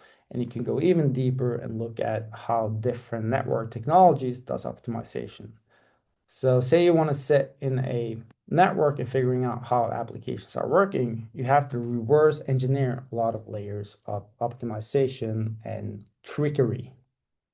So last, like to the 3 points I was making, most people just don't understand latency or latency under load, they're working latency or jitter. Like again, I hope this isn't that controversial, and that especially they do not understand how it affects app performance, right? So these were 3 things we figured out a long time ago. So we had a couple of ways we can move forward, right? We could create a more easily relatable latency and therefore application measures, or we could just try to find better users that understand this. Turns out It was hard to find better users. So we went for creating a new framework for this network quality or latency or application quality, right? Whatever you want to call it. So I guess 6 years back or something, we started building this, and we set out like what kind of problems should our framework solve. So we set some design goals, and the high level one is very easy. Like we want a network quality measure that is useful for applications, for end users, and for operators all alike. Because we didn't really find any framework for that that was useful for all of them. So like, what do I mean by that? So what do you want as an end user, right? You care about your application performance, and you care how the network relates to your application performance. But you also want it to be honest and objective. You don't want your operator or anyone else to be able to trick you into thinking you have a good network when you don't. So it really had to be able to answer the question like, how well will my app, say Zoom, perform on this network, right? Or my network. So that was a key thing for the end user. And similarly, the applications have a lot of the same issues, right? They want an honest and objective measures so they can relate to it and trust it. But they have another thing, like if you're an app developer, you want to figure out, how well will my app perform on network X and Y and Z, or in real time, like how well will it perform on this network, and should I do some adoption, right? And to do that, you also have to be able to describe the network requirements you have and measure the network conditions so you can compare them. And of course, an application developer care about the application performance and nothing else, right? Then lastly, for the network operators and network vendors, there is something they want that is the same as well. They want something that is honest and objective, but they also want to be able to use the network quality measure throughout the life cycle. So in lab testing, active testing, and in monitoring. And they want it to be useful for optimization and troubleshooting. And this is the very key point for network operators, right? So they want to be able to see how well will an app perform on a network, but also if it's not perfect, what can we do to improve and troubleshoot this? And for this to be possible, they needed something called composability, which is this ability to add different network segments together or separate them from each other without losing statistical sense. This was what we set out. So I guess 3 or 4 years back, we had the first solution that we committed to ITF. And what we figured is and honestly, the objective measure can only come from a framework that is open, right? So that everyone can review, that everyone can trust. So that is now in this 4th version and is going towards this RFC status. So very brief or a bit about the solution, right? So it's called quality of outcome. It wants to be this middle ground between quality of experience measures, which is subjective but relatable, and quality of service metrics, which are like bandwidth jitter, packet loss, and latency, which are objective, but like, what does 45 milliseconds mean to anyone, right? So we figured the best middle ground is to talk about the probability of app performance, or probability of app category performance, or probability of meeting some SLA, right? So what is the likelihood that I will have a perfect Zoom webinar today? That was the middle ground we found that kind of solved most of this. That was both objective and relatable. But we didn't do all this ourselves, and there's a lot of foundational work that we built upon from a network quality metric called TR452, also called quality attenuation, which is honest and objective. It is a probabilistic and strong mathematical foundation for the framework, and it can be related to application outcome. It can also be used whether you're actively testing, passively monitoring, doing latency testing, or speed testing.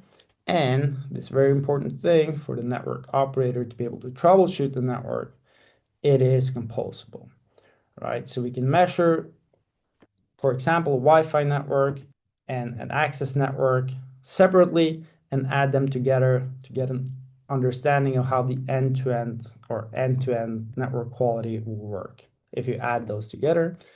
Or you can do the other way around. You can have an end-to-end measure and a measure of, say, just the Wi-Fi, and you can figure out how much does the Wi-Fi contribute to the quality degradation.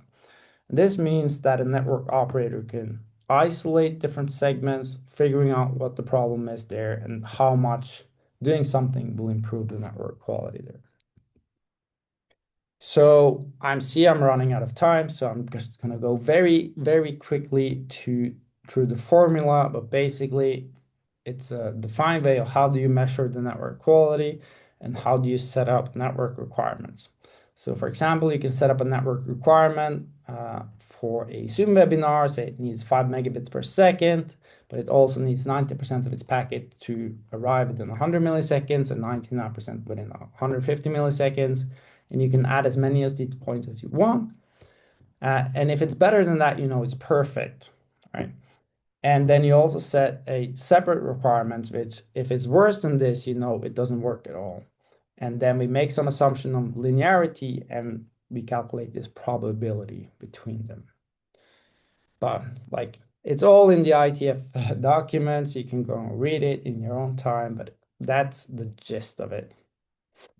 And the summary is, you know, we have a trustable and open mathematical framework that allows you to compose and add different network segments and do this troubleshooting, which is really important for network operators that can be used in all cases. But, you know, the really key point, and I went a bit into the details here, but the key point is that we can take all these complicated network quality measures, which is how latency distributes over time and different percentiles and whatnot, to be able to say to your mom, hey, Mom, I got this network from having a 50% probability of being perfect for your Netflix to 100% probability of being perfect for your Netflix, right? And that's kind of the latency, but for humans, and you can trust it. And to the right here, you see just a couple of examples of how you can wrap that into user experience and whatnot. And last thing, like we got the message that it is heading toward RFC. It is handed off by IPPM in ITF, so it's going the right direction, and it's just a final formal verification before we're there. So thank you, and if you want to contribute, please get in touch. Right, thank you, Magnus. A couple of minutes over time, so I'm just going to go straight to the next speaker here. Please add questions in the Q&A if you want to ask some questions about what Magnus was talking about. So next up is Sundeep Singatwaria, Distinguished Wi-Fi Systems Engineer at Meta.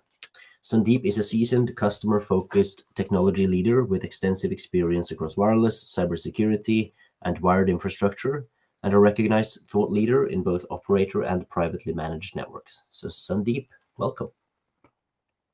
Thank you. Can you hear me well? I can hear you well. I can see your slides, and now they're in presentation mode as well. Awesome. Perfect. Okay. Thank you.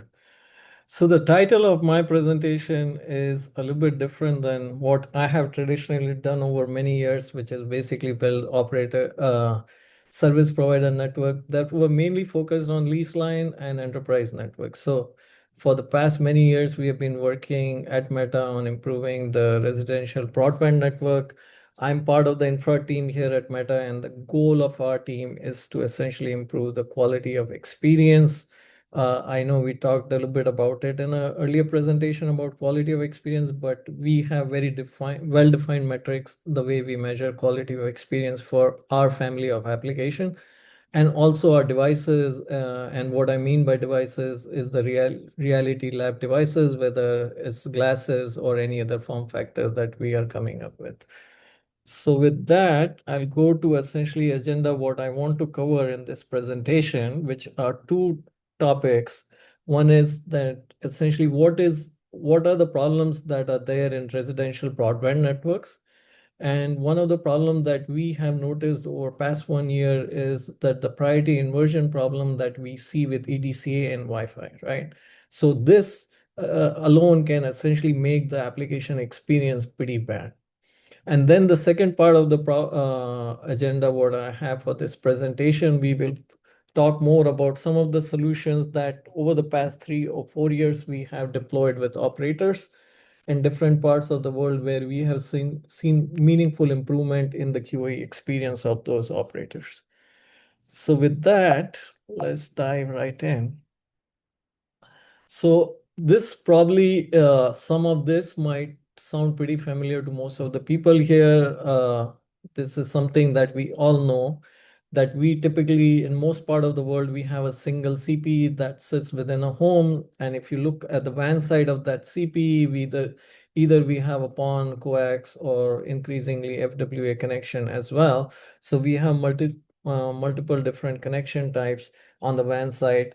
Most of the connection, excluding the FWA on the WAN side that are more wired connection, you have pretty good speeds, right? And a lot of talks over here have covered that, hey, speed is not a problem, but essentially what we want to cover here is that speed is a problem when you look at the problem on the Wi-Fi side of the house, right? So you have one side of the link, and then within the residential network, if you want to call it a LAN, then practically you have devices that are connected on the LAN, devices that are connected to a single CPE. They are at different ranges within a home. So what typically happens is that you can have devices that is at the far range of the RSSI, like neg 80, neg 82 kind of RSSI, and you can have devices where they are in very good range of RSSI, which is like neg 30 or neg 40 TPM kind of thing. And then the other problem, what we can see is that since we have multiple devices connected within every home, devices that are at the far range of those RSSI, typically you will see a lot more collision and retransmission and interference from the neighboring cells that will make the experience pretty bad. And unlike like Ethernet or other kind of systems, where you essentially transmit a packet and you free up the buffer. In case of Wi-Fi, every packet has to be ACKed before it can be basically freed from the buffer. So effectively, the amount of time every packet spends within a system or within a memory is a lot longer than what you will see in traditional in other systems, right? So with that, what we have seen is that basically when you have devices at the low range of the RSSI and every packet needs to be ACKed, you essentially will see increased queue buildup because of the asymmetrical link bandwidth also that we have in case of Wi-Fi. And that essentially causes another case of buffer bloat problem, what we have showcased, right? So you do not need a line rate traffic to be coming from the WAN side to essentially showcase that, hey, you have a buffer bloat problem. You can have a client at the low end of the RSSI with high amount of retransmission or collision or interference from the neighboring cell. And then you will see a queue buildup that is going to happen pretty quickly. So when we started this work almost 3.5 years back, we worked very closely with Cable Labs. It's like one of the big industry consortia in the United States. And we built something what we call a home in a box. And this has been adopted by, I would say, a significant number of operators worldwide to essentially qualify their CPE and try to characterize what kind of performance they can get for their CPE. So with this testbed, what we also have is something what we call a Wi-Fi QoS test plan. And so typically with this testbed, what we have is we have devices that are at near, medium, and far range of the RSSI. And also we have something what we call a sweep, where basically you can be starting, let's say, like swiping a video or starting a WhatsApp call from very close to the CPE and then moving far away from the CPE, and then you come back closer to CPE and try to understand that what kind of experiences that we can enable for such kind of networks. And also with this setup, we essentially have a mix of devices all the way from 11N to PE and different kind of traffic profile that we have worked very closely with Cable Labs, which emulates basically real world scenario, whether it's video, RTC, or IoT kind of traffic. And IoT here, we typically try to capture to showcase that when you have increased amount of airtime utilization being used by some of these IoT devices, then you can have other applications that are being stalled because they do not have access to the media, right? And then, of course, we can basically place synthetic traffic generation along with the synthetic traffic generator. We also have a bunch of real devices that we can put in these chambers to capture the effect of device and traffic placement on the application QE. So this is a model testbed what we built, pretty much adopted. So going back to some of the solutions that have been there essentially for buffer bloat problem in the industry. So the simplest thing, if you can think of it, is typically in a Resi environment, and still today it happens to the case. Most of the problem what we have seen on the Wi-Fi side happens on the downlink side, not so much on uplink side, because still for most of the use cases, Wi-Fi, especially on the Resi Wi-Fi, it is still downlink heavy, basically throughput consumption compared to uplink, right? So if you enable Wi-Fi QoS with WMM, then essentially you can divide the traffic into multiple software queues, and you reduce the probability of buffer bloat. So remember in the first slide, we talked about one of the client that is at the far range of the RSSI, and it can create a buffer bloat problem for other clients that are connected on Wi-Fi. This problem become more severe when essentially you have a single queue architecture where let's assume that all the traffic is sitting in a best effort queue or a single queue, and then you have a client at the far range of the RSSI, it has a higher number of retransmissions, and then you will create a head of line blocking. So with Wi-Fi QoS, what you will do is that basically you divide the like Wi-Fi, as we all know, it has 4 queues, so basically 25% chance that a client at the far end could essentially make the application experience worse. The second thing, which is very common in enterprise Wi-Fi deployment and which you would not see in Resi, is like you increase the number of access point per deployment. So pretty much everybody is in the good range of the RSSI. You have MCS rate of 4 or 5, lower airtime utilization, and better experience for all. Typically, this is not a solution because the cost of these solutions is pretty high, and still Wi-Fi is a low ARPU business, is not significantly high ARPU business. So most operators are not very convinced of deploying multiple APs per residential deployment. And of course, the third one, which we all know with FQCodel and things like that, we have smart queue management on Resi CPs. But if you work with a significant number of operators in different parts of the world, very soon you will realize that memory and CPU constraints become a big challenge for operator deployment. So some of them are not very interested in enabling some of those solutions. So just like to recap that one of the client, which could be at the far range of the RSSI, could create a much worse experience for all the clients, for all the users. Priority inversion is a problem that has been there in the Wi-Fi industry, I would say, for the longest period of time. Right, it started with VxWorks, that was a popular RTOS. It's happening on Resi Wi-Fi as well, where you will see essentially that basically low priority traffic occupying significant amount of airtime compared to high priority traffic. So with this, what we are showcasing, this is basically a home in a box setup configuration where you have a voice client as at the far range of the RSI, a very high number of retransmit for this client, and you have another voice client which is at the medium range of the RSSI and a video client, right?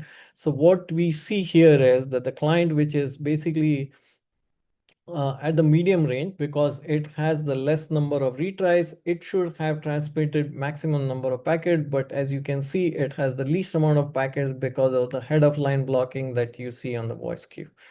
And then the video queue has a substantially higher transmission when you look at a period of airtime compared to the voice client that was even at the far range. So essentially what is happening in this case is that the video prioritization is winning over voice, which is not the experience a lot of us would like to have on our Wi-Fi.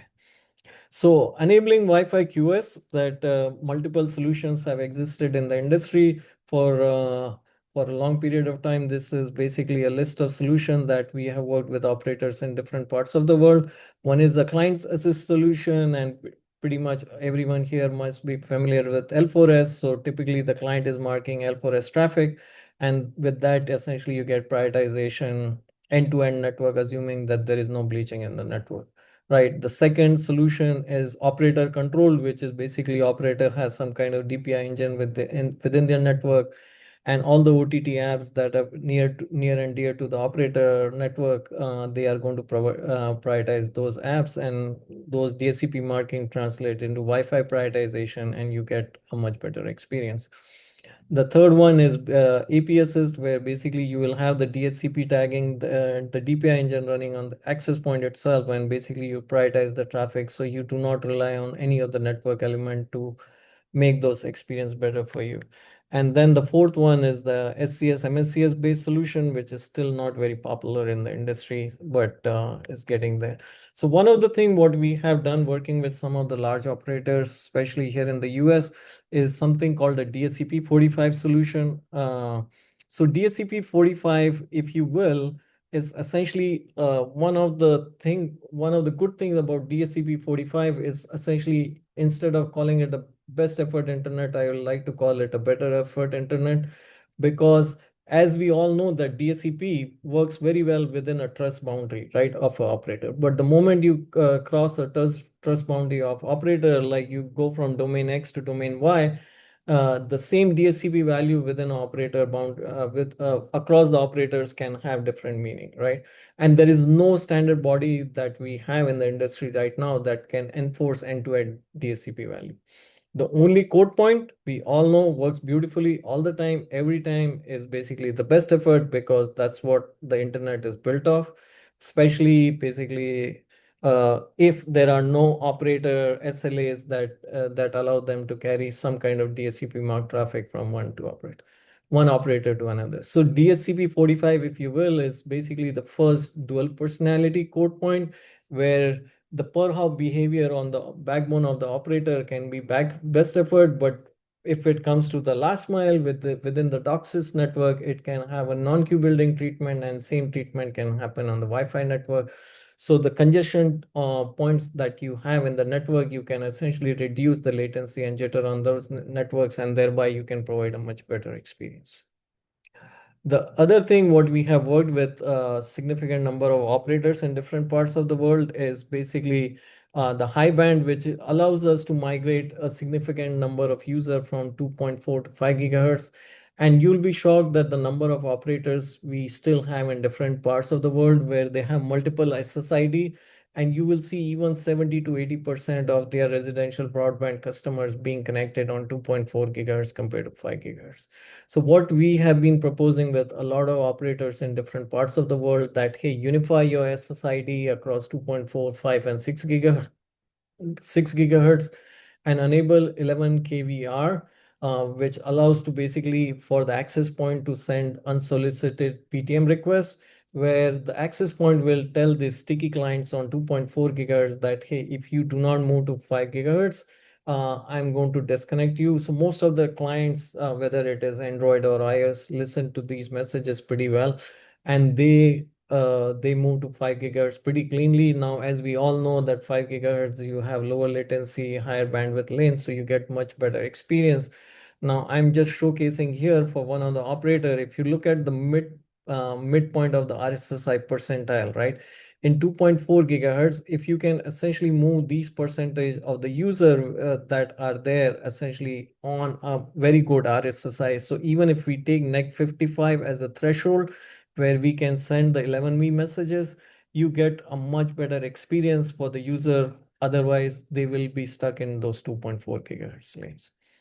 So some of the things that we are doing, working with operators in different parts of the world, is we can divide our operator networks, since our apps are consumed by billions of users every day. So we kind of get a sensory heat map of how different parts of the operator networks are functioning. So we can divide our operator network in different geographical location for, so in case of United States, let's say we can say how is the performance of California compared to New York.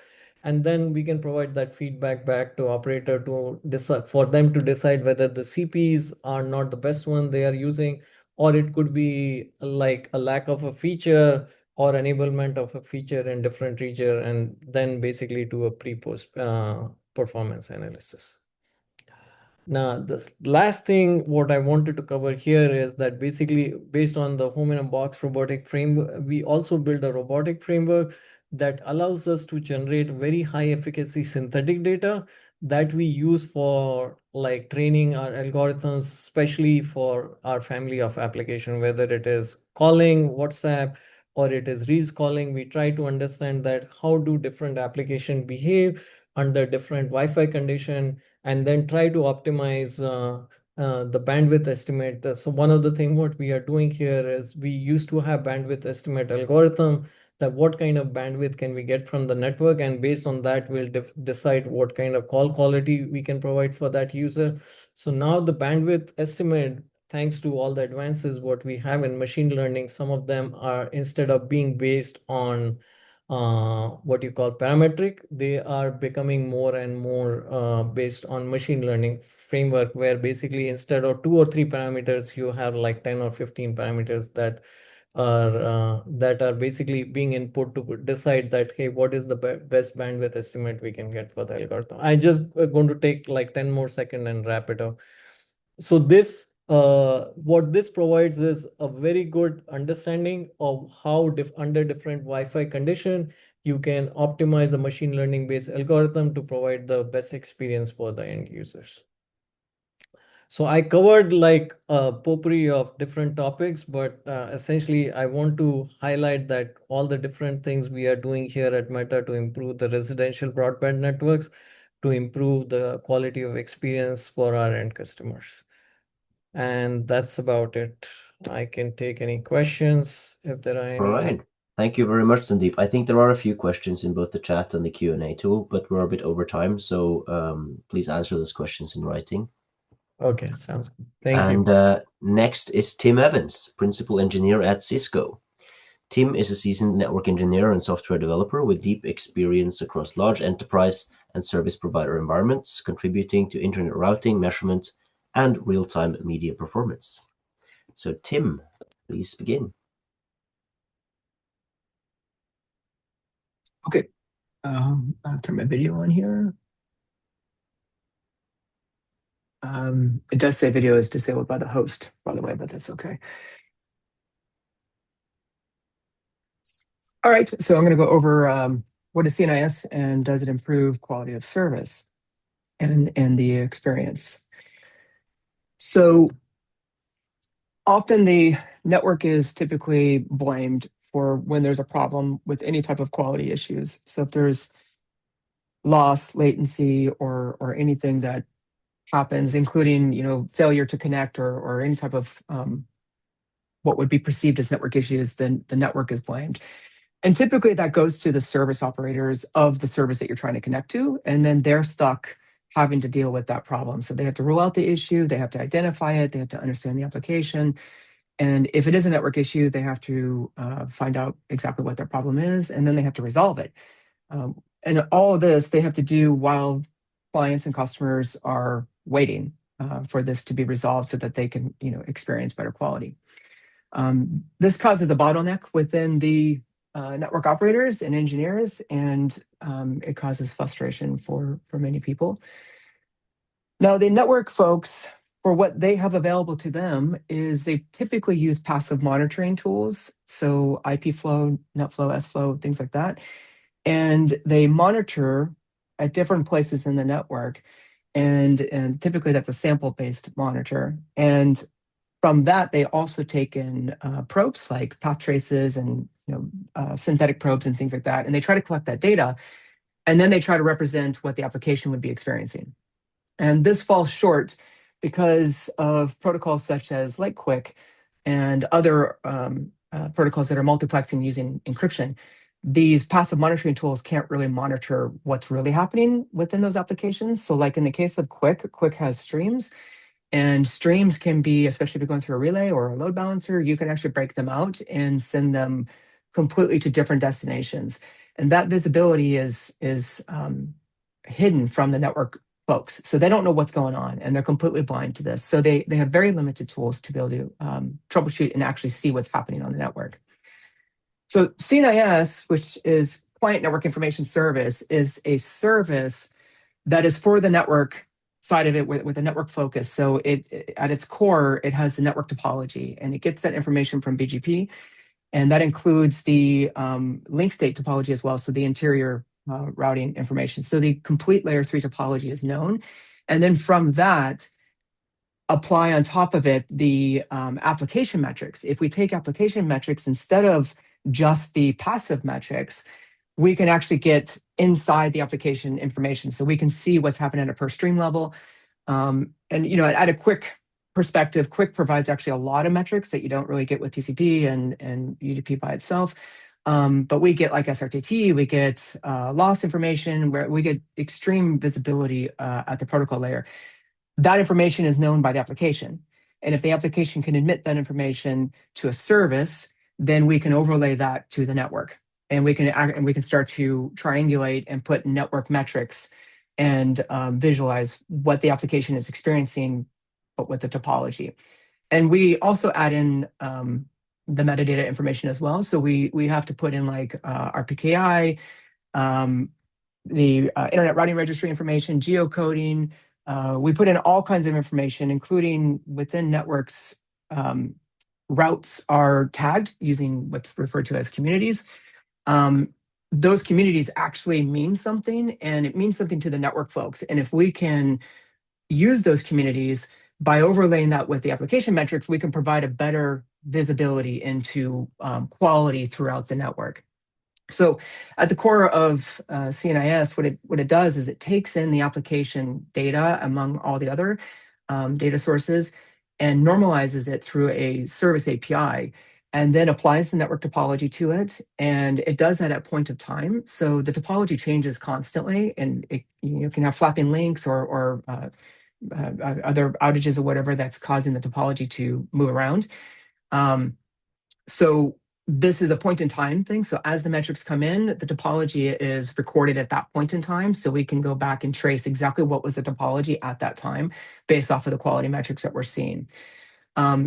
Part of this is also to take in the information and regenerate new metrics from the information that we're getting. So we kind of feed back additional analysis. So that's more of like the ML side of it that we're normalizing and learning more about the quality metrics that we're receiving. Put it into a database, we visualize it, we do alerting, and we provide this data to other services to actually use it. So from an operator standpoint, what does this really mean? And when I want to, as an operator, one thing that I may want to ask as a question is, I want to look at a network metric. So in a case of like a BGP ASN, and I may want to pull up, in this case here, Cogent, and I want to look at my service, my network quality of my application quality metrics, and I want to see all of the metrics related to Cogent, specifically Cogent as a transit provider, but also Cogent as an originator as well, so a customer directly of Cogent. And this is an example where we can actually see the quality of Cogent. We can also see where most of the Cogent connections are going, and we can see that it's going to Dallas and Singapore is the primary location of the users of Cogent. And we can see that in Singapore, it's actually not doing super well. And we do have, within the application metrics are very, very detailed. And the application can provide metrics that tell you the difference between a user experience, which is what UX is, versus network. Network is more of the raw network loss and jitter, and also RTT. But the user experience takes into account of how is it affecting the application. So in the case of video, when video starts experiencing problems, it'll start reducing the quality. It'll reduce the frame rates, and then if it has to, it'll go down to a different resolution.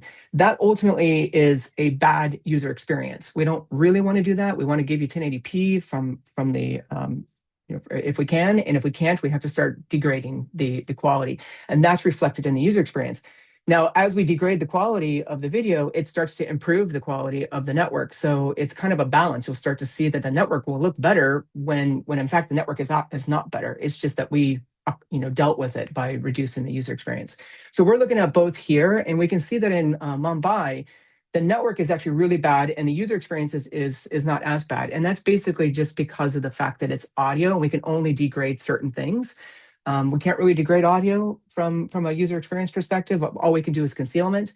But with video, we can do something. So in Mumbai, it's mainly audio, which is the reason why the network is just showing up as such a bad thing. But this visibility is possible with CNIS. We can, by looking at the network topology and overlaying the application metrics.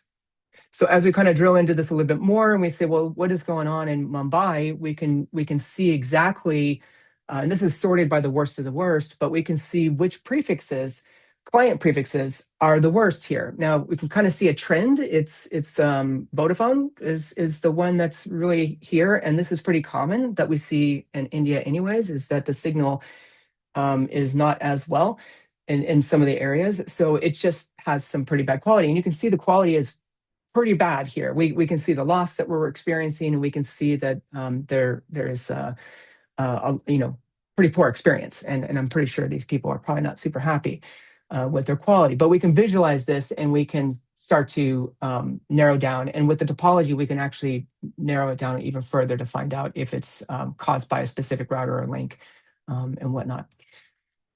But what could we do with this information? Could we make this improve the quality by moving the user to a better location? Is there a better location?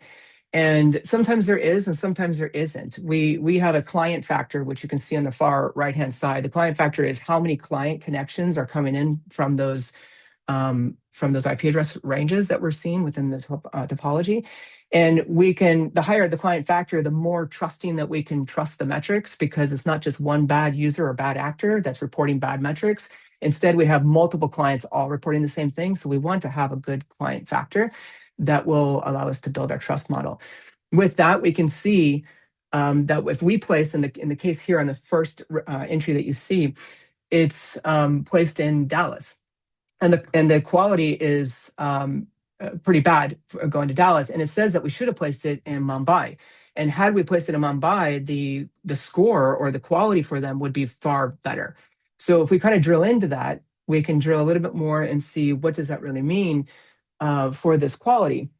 And we can see all of the locations of where we have had that IP address. So the 144.36 IP address, we can see where we have placed them with other client connections in the past.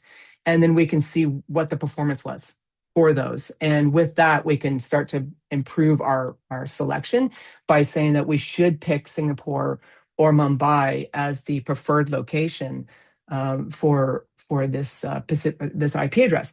Now, the best part about this is for our selection criteria is we don't have to wait for the connection to authenticate and to find out who it is. We can see the IP address come in, and with that IP address, we can direct them to the location that is actually better for them. And we can do that because we have the service, so we can immediately direct it. Now, one of the things about this as well, and in this particular case, this address here is an enterprise address. And with enterprise addresses, geocoding is not normally accurate. And this one actually says it's out of California, and this is clearly not in California. So geocoding can't be trusted 100%. Anycast also can't be 100% used because Anycast will suffer from split tunneling. So we do see a lot of people, especially residential users, they are connecting to their corporate network, but it's split tunneled. So they have some things tunneled and some things not tunneled. And sometimes our Anycast gets tunneled. So we are also using Anycast and trying to detect where you should go. And that ends up failing because of the split tunnel. This provides the metrics of what actually happened with the media or the connections that we have. And it provides a better picture of exactly where it is better for this particular user, which takes into account Anycast and everything else, or split tunneling. So one of the other things from the network side, which is a big problem for network capacity planning, is where do we start improving our network? Where should we go? And that needs to be kind of related to basically the connections that we have for our service. It doesn't really make sense for us just to randomly start establishing peering connections or buying new transit provider connections when we don't even know if our users are coming from there. This visibility, because it has the network topology focus, it allows us to query and see exactly which providers and which peering sessions would make sense for us to peer with. And we can put the actual usage to those peering sessions so we can start to see, are they even being used? If they are being used, what is the quality? So we can see the quality that's being used and routed within that. This picture here is showing the internet exchanges, and the internet is kind of a funny thing. There's a lot of transit providers, but most of the internet, a lot of the internet with a lot of companies are actually being routed and forwarded across internet exchange points. And they're everywhere around the world. And there's like thousands and thousands of peering capabilities of what we can do in these exchange points. This is an example of kind of just showing the different exchange points and what our usage is in the last 2 days.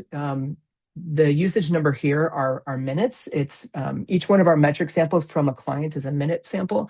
So these are metric samples, and it's basically saying, half of, our 554 million samples that we had are minutes in the region. And then we can see in the region, how many we're using direct peering and how much do we use in internet exchange peering. So we can kind of break it down and we can see the quality, and the quality is actually doing really well in this particular case.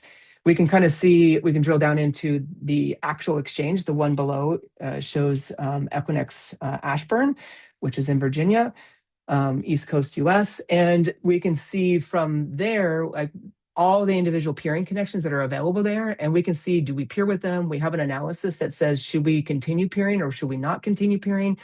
Or why is it not using internet exchange? In this particular case here, it's highlighting that we're not using the exchange for the routing for this. And that's why it's kind of saying, why are we not using that?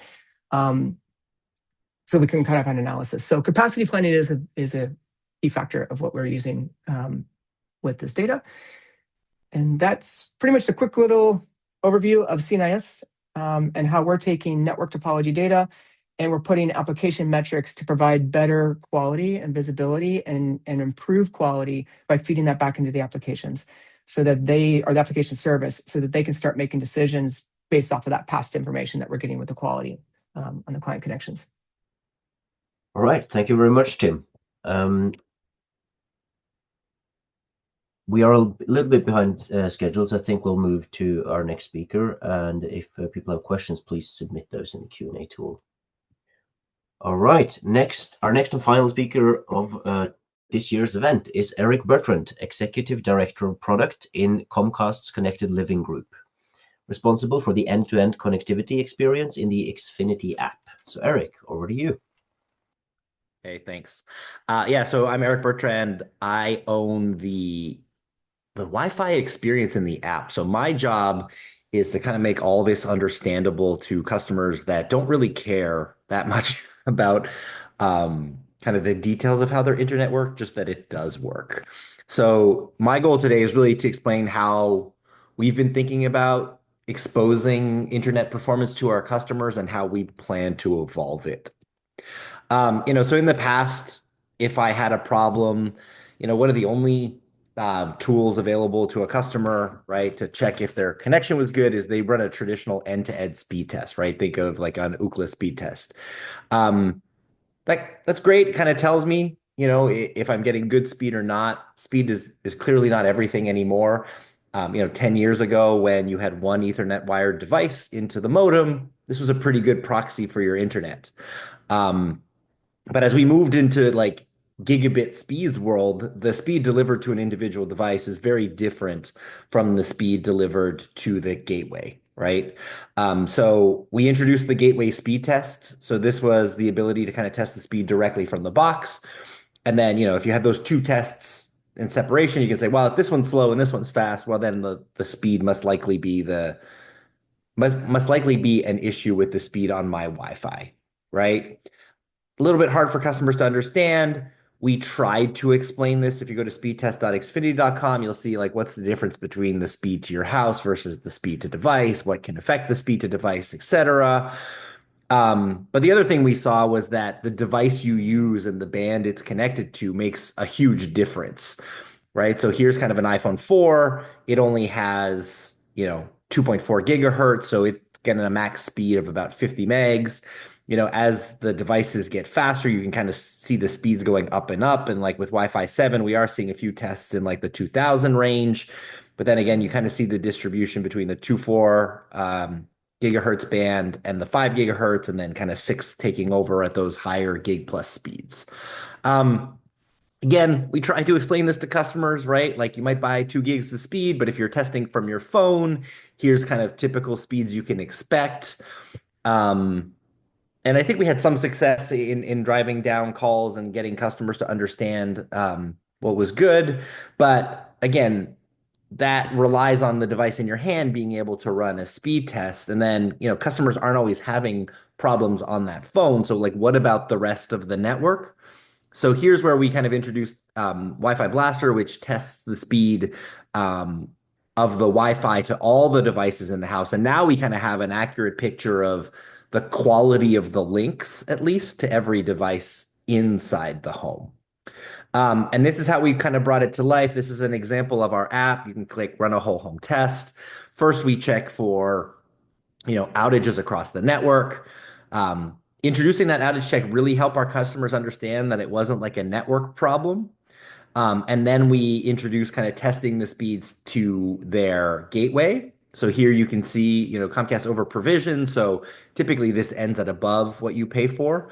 But we do remind them of their plan speed. Again, not all customers know what speeds they're paying for. So in this case, right, getting 119% of their plan speed.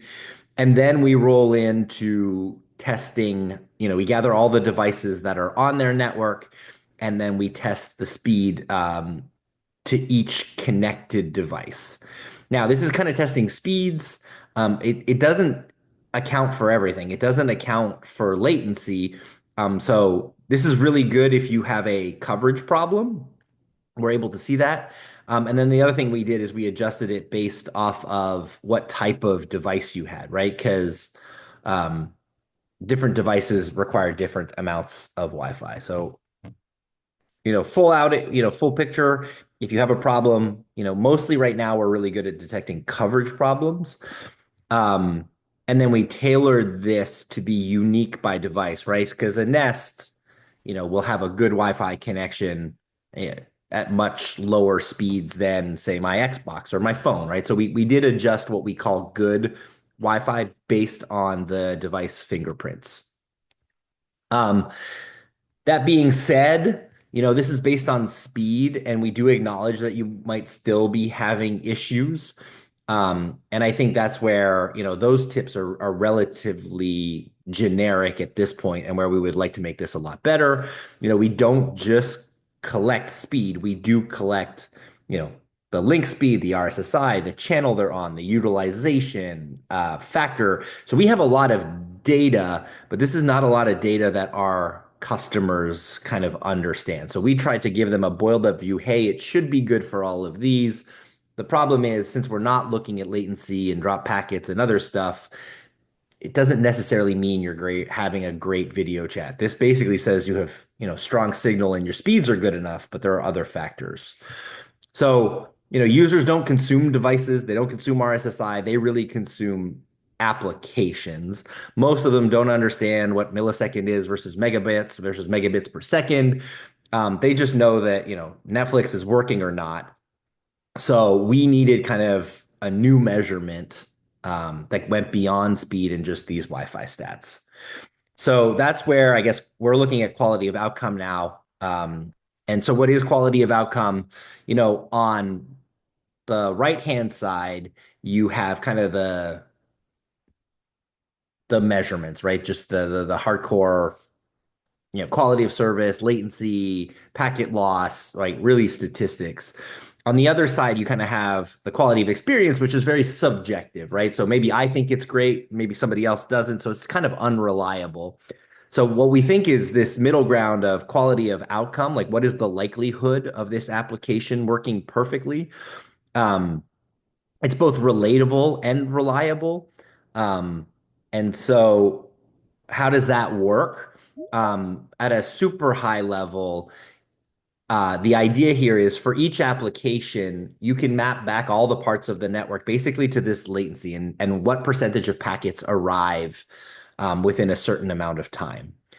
So here you can see this is a cumulative distribution function of what percentage of packets arrive by each of the different delays. So in this example, the application is really defined by the set of bands. So for example, if 100% of packets arrive, sorry, if 50% of packets arrive in less than, what's this, 30 milliseconds, and then we have the different bands, then we consider this application to kind of be perfect, right?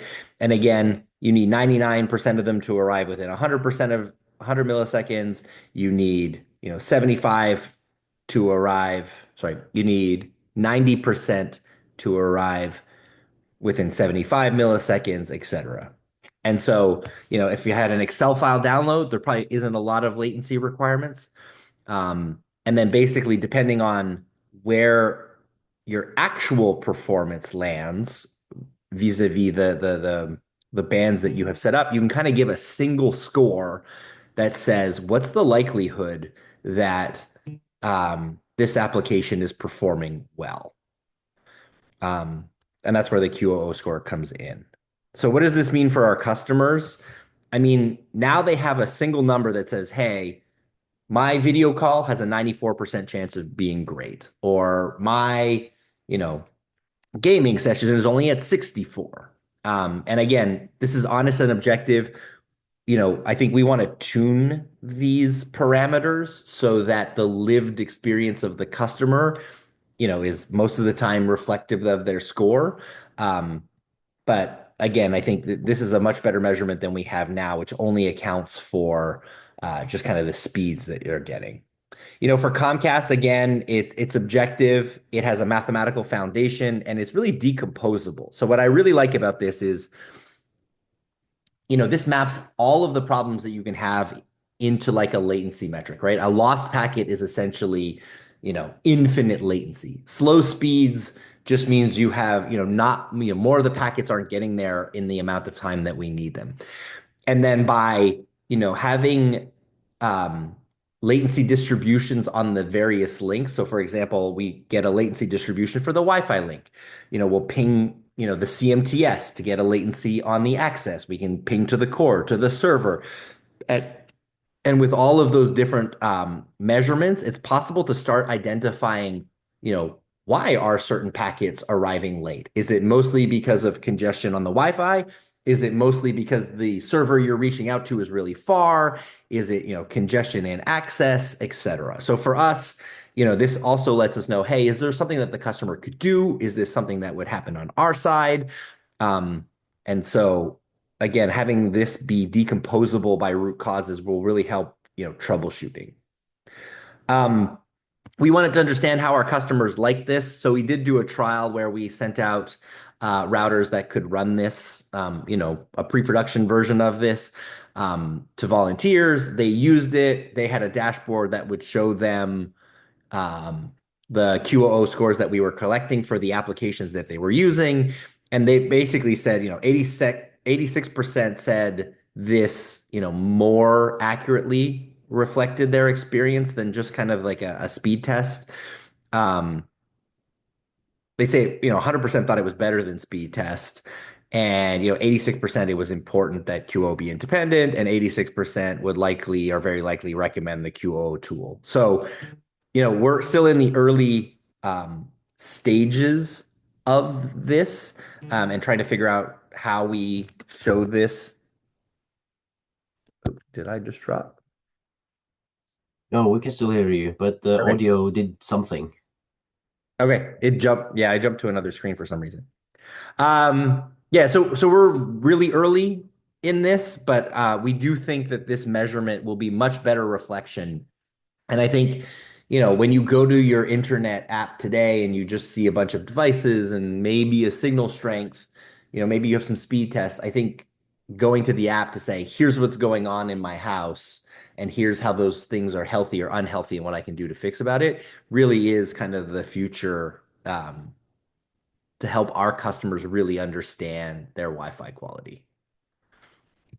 And latency seems to be the measure that can bring that all into like one single dimension for customers. Then we can do all the work on the, the low latency DOCSIS work that we're doing, Wi-Fi prioritization to kind of improve those numbers. But I think, bringing this to our customers and helping them understand the quality that they're getting on their applications is really where we're going next. So I did go through that fast. So hopefully we have time for some questions. Yes, thank you very much, Eric. We do have one question, which I think I can actually answer this one, because Mark is asking, like, weird that these are some of the same slides as before in QOO, and that is because QOO has been developed in the IETF, and those slides that has been used in that process are public. So some of these, I think, are from the IETF work.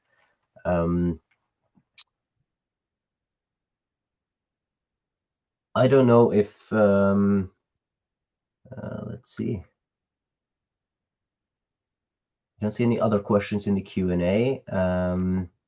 So people, please submit your questions if there's anything you do want to ask. And if not, I did go fast on this one, right? So again, think of this blue line representing kind of the packets that arrive to the end device, right? So this includes all the parts of the network. And again, what's nice about this is you can have one of these bands, two of these bands, three of these bands. You can say, hey, so for example, here, I want 50% of my packets to arrive in less than 25 milliseconds. If, however, more than 50% arrive in 100 milliseconds, basically, we would consider that app to be unusable, right? On the same token, right? Hey, 90% need to arrive within 75 milliseconds. And if 95 don't arrive within 150 milliseconds, then again, we consider this to be completely unusable. And again, we can do this, what 100% need to arrive within X amount. And if they don't, right, this kind of captures your packet loss. So where this blue line crosses is essentially what really determines how good or bad that experience is for the customer. So here it's crossing at about the 80, right? So that's where we give the 80th score. What's nice about this is you can define one band, you can define 3 bands, you can define 5 bands, and then you can tweak these to really match whatever application you're using, right? So you'd have one set of these bands for maybe app categories. And then that way, and then I think that the magic sauce will be in fine tuning these bands so that the QOO score that is kind of repeatable if you use the same bands and the same packet distribution, et cetera, matches what I as a customer feel is my experience, right? If they think this is perfect, then I should probably move this 100 over here so that the band doesn't cross, right? If they think it's really crap, then maybe I should move one of these to the left, right? And in that way, I think getting to that magic place where we have a repeatable measurement that maps to something that kind of matches their score, but it's not 100% based on their opinion. So I think that will be the match. There is another question as well, which is, how are you measuring latency and loss? Is it layer 2, 3, or 4? And is it including like TCP quick retransmissions and stuff like that?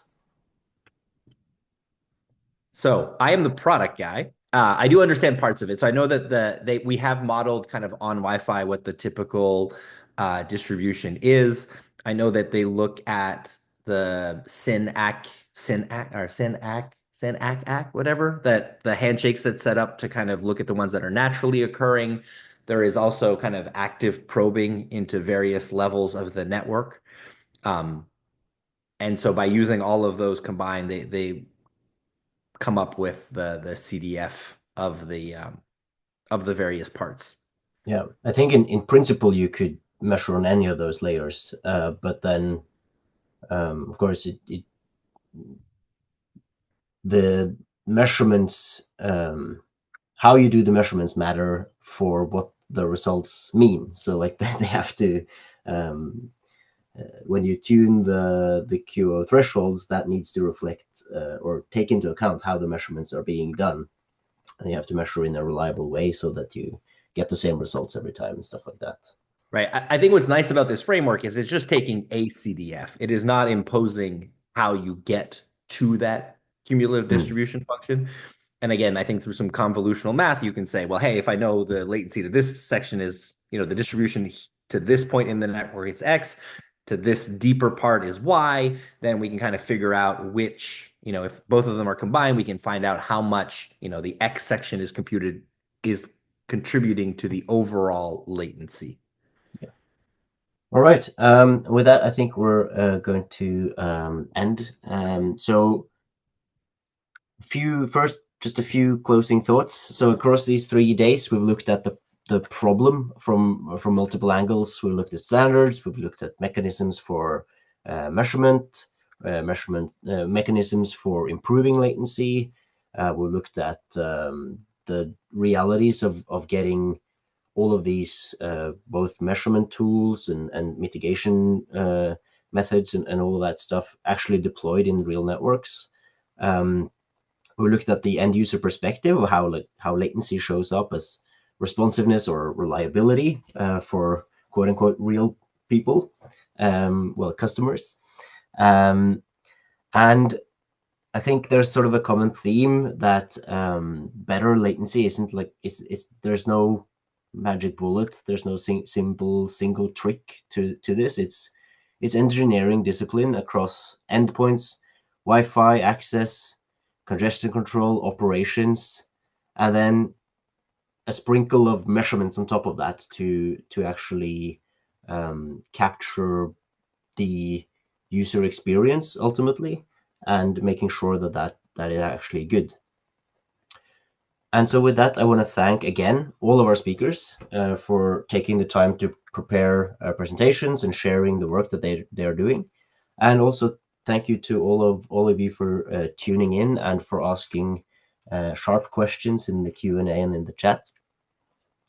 And I also want again to thank especially the CUJO marketing team, who has made this event run very smoothly end to end. Victoria Vilke, Simona Slavinskaite, Vitenis Bagdunas, and Indre Raviv for the swag, the speaker coordination, the keeping the website updated, and getting the word out. And as always, recordings will be made available on understandinglatency.com. So until next time, take care and keep fighting the bloat.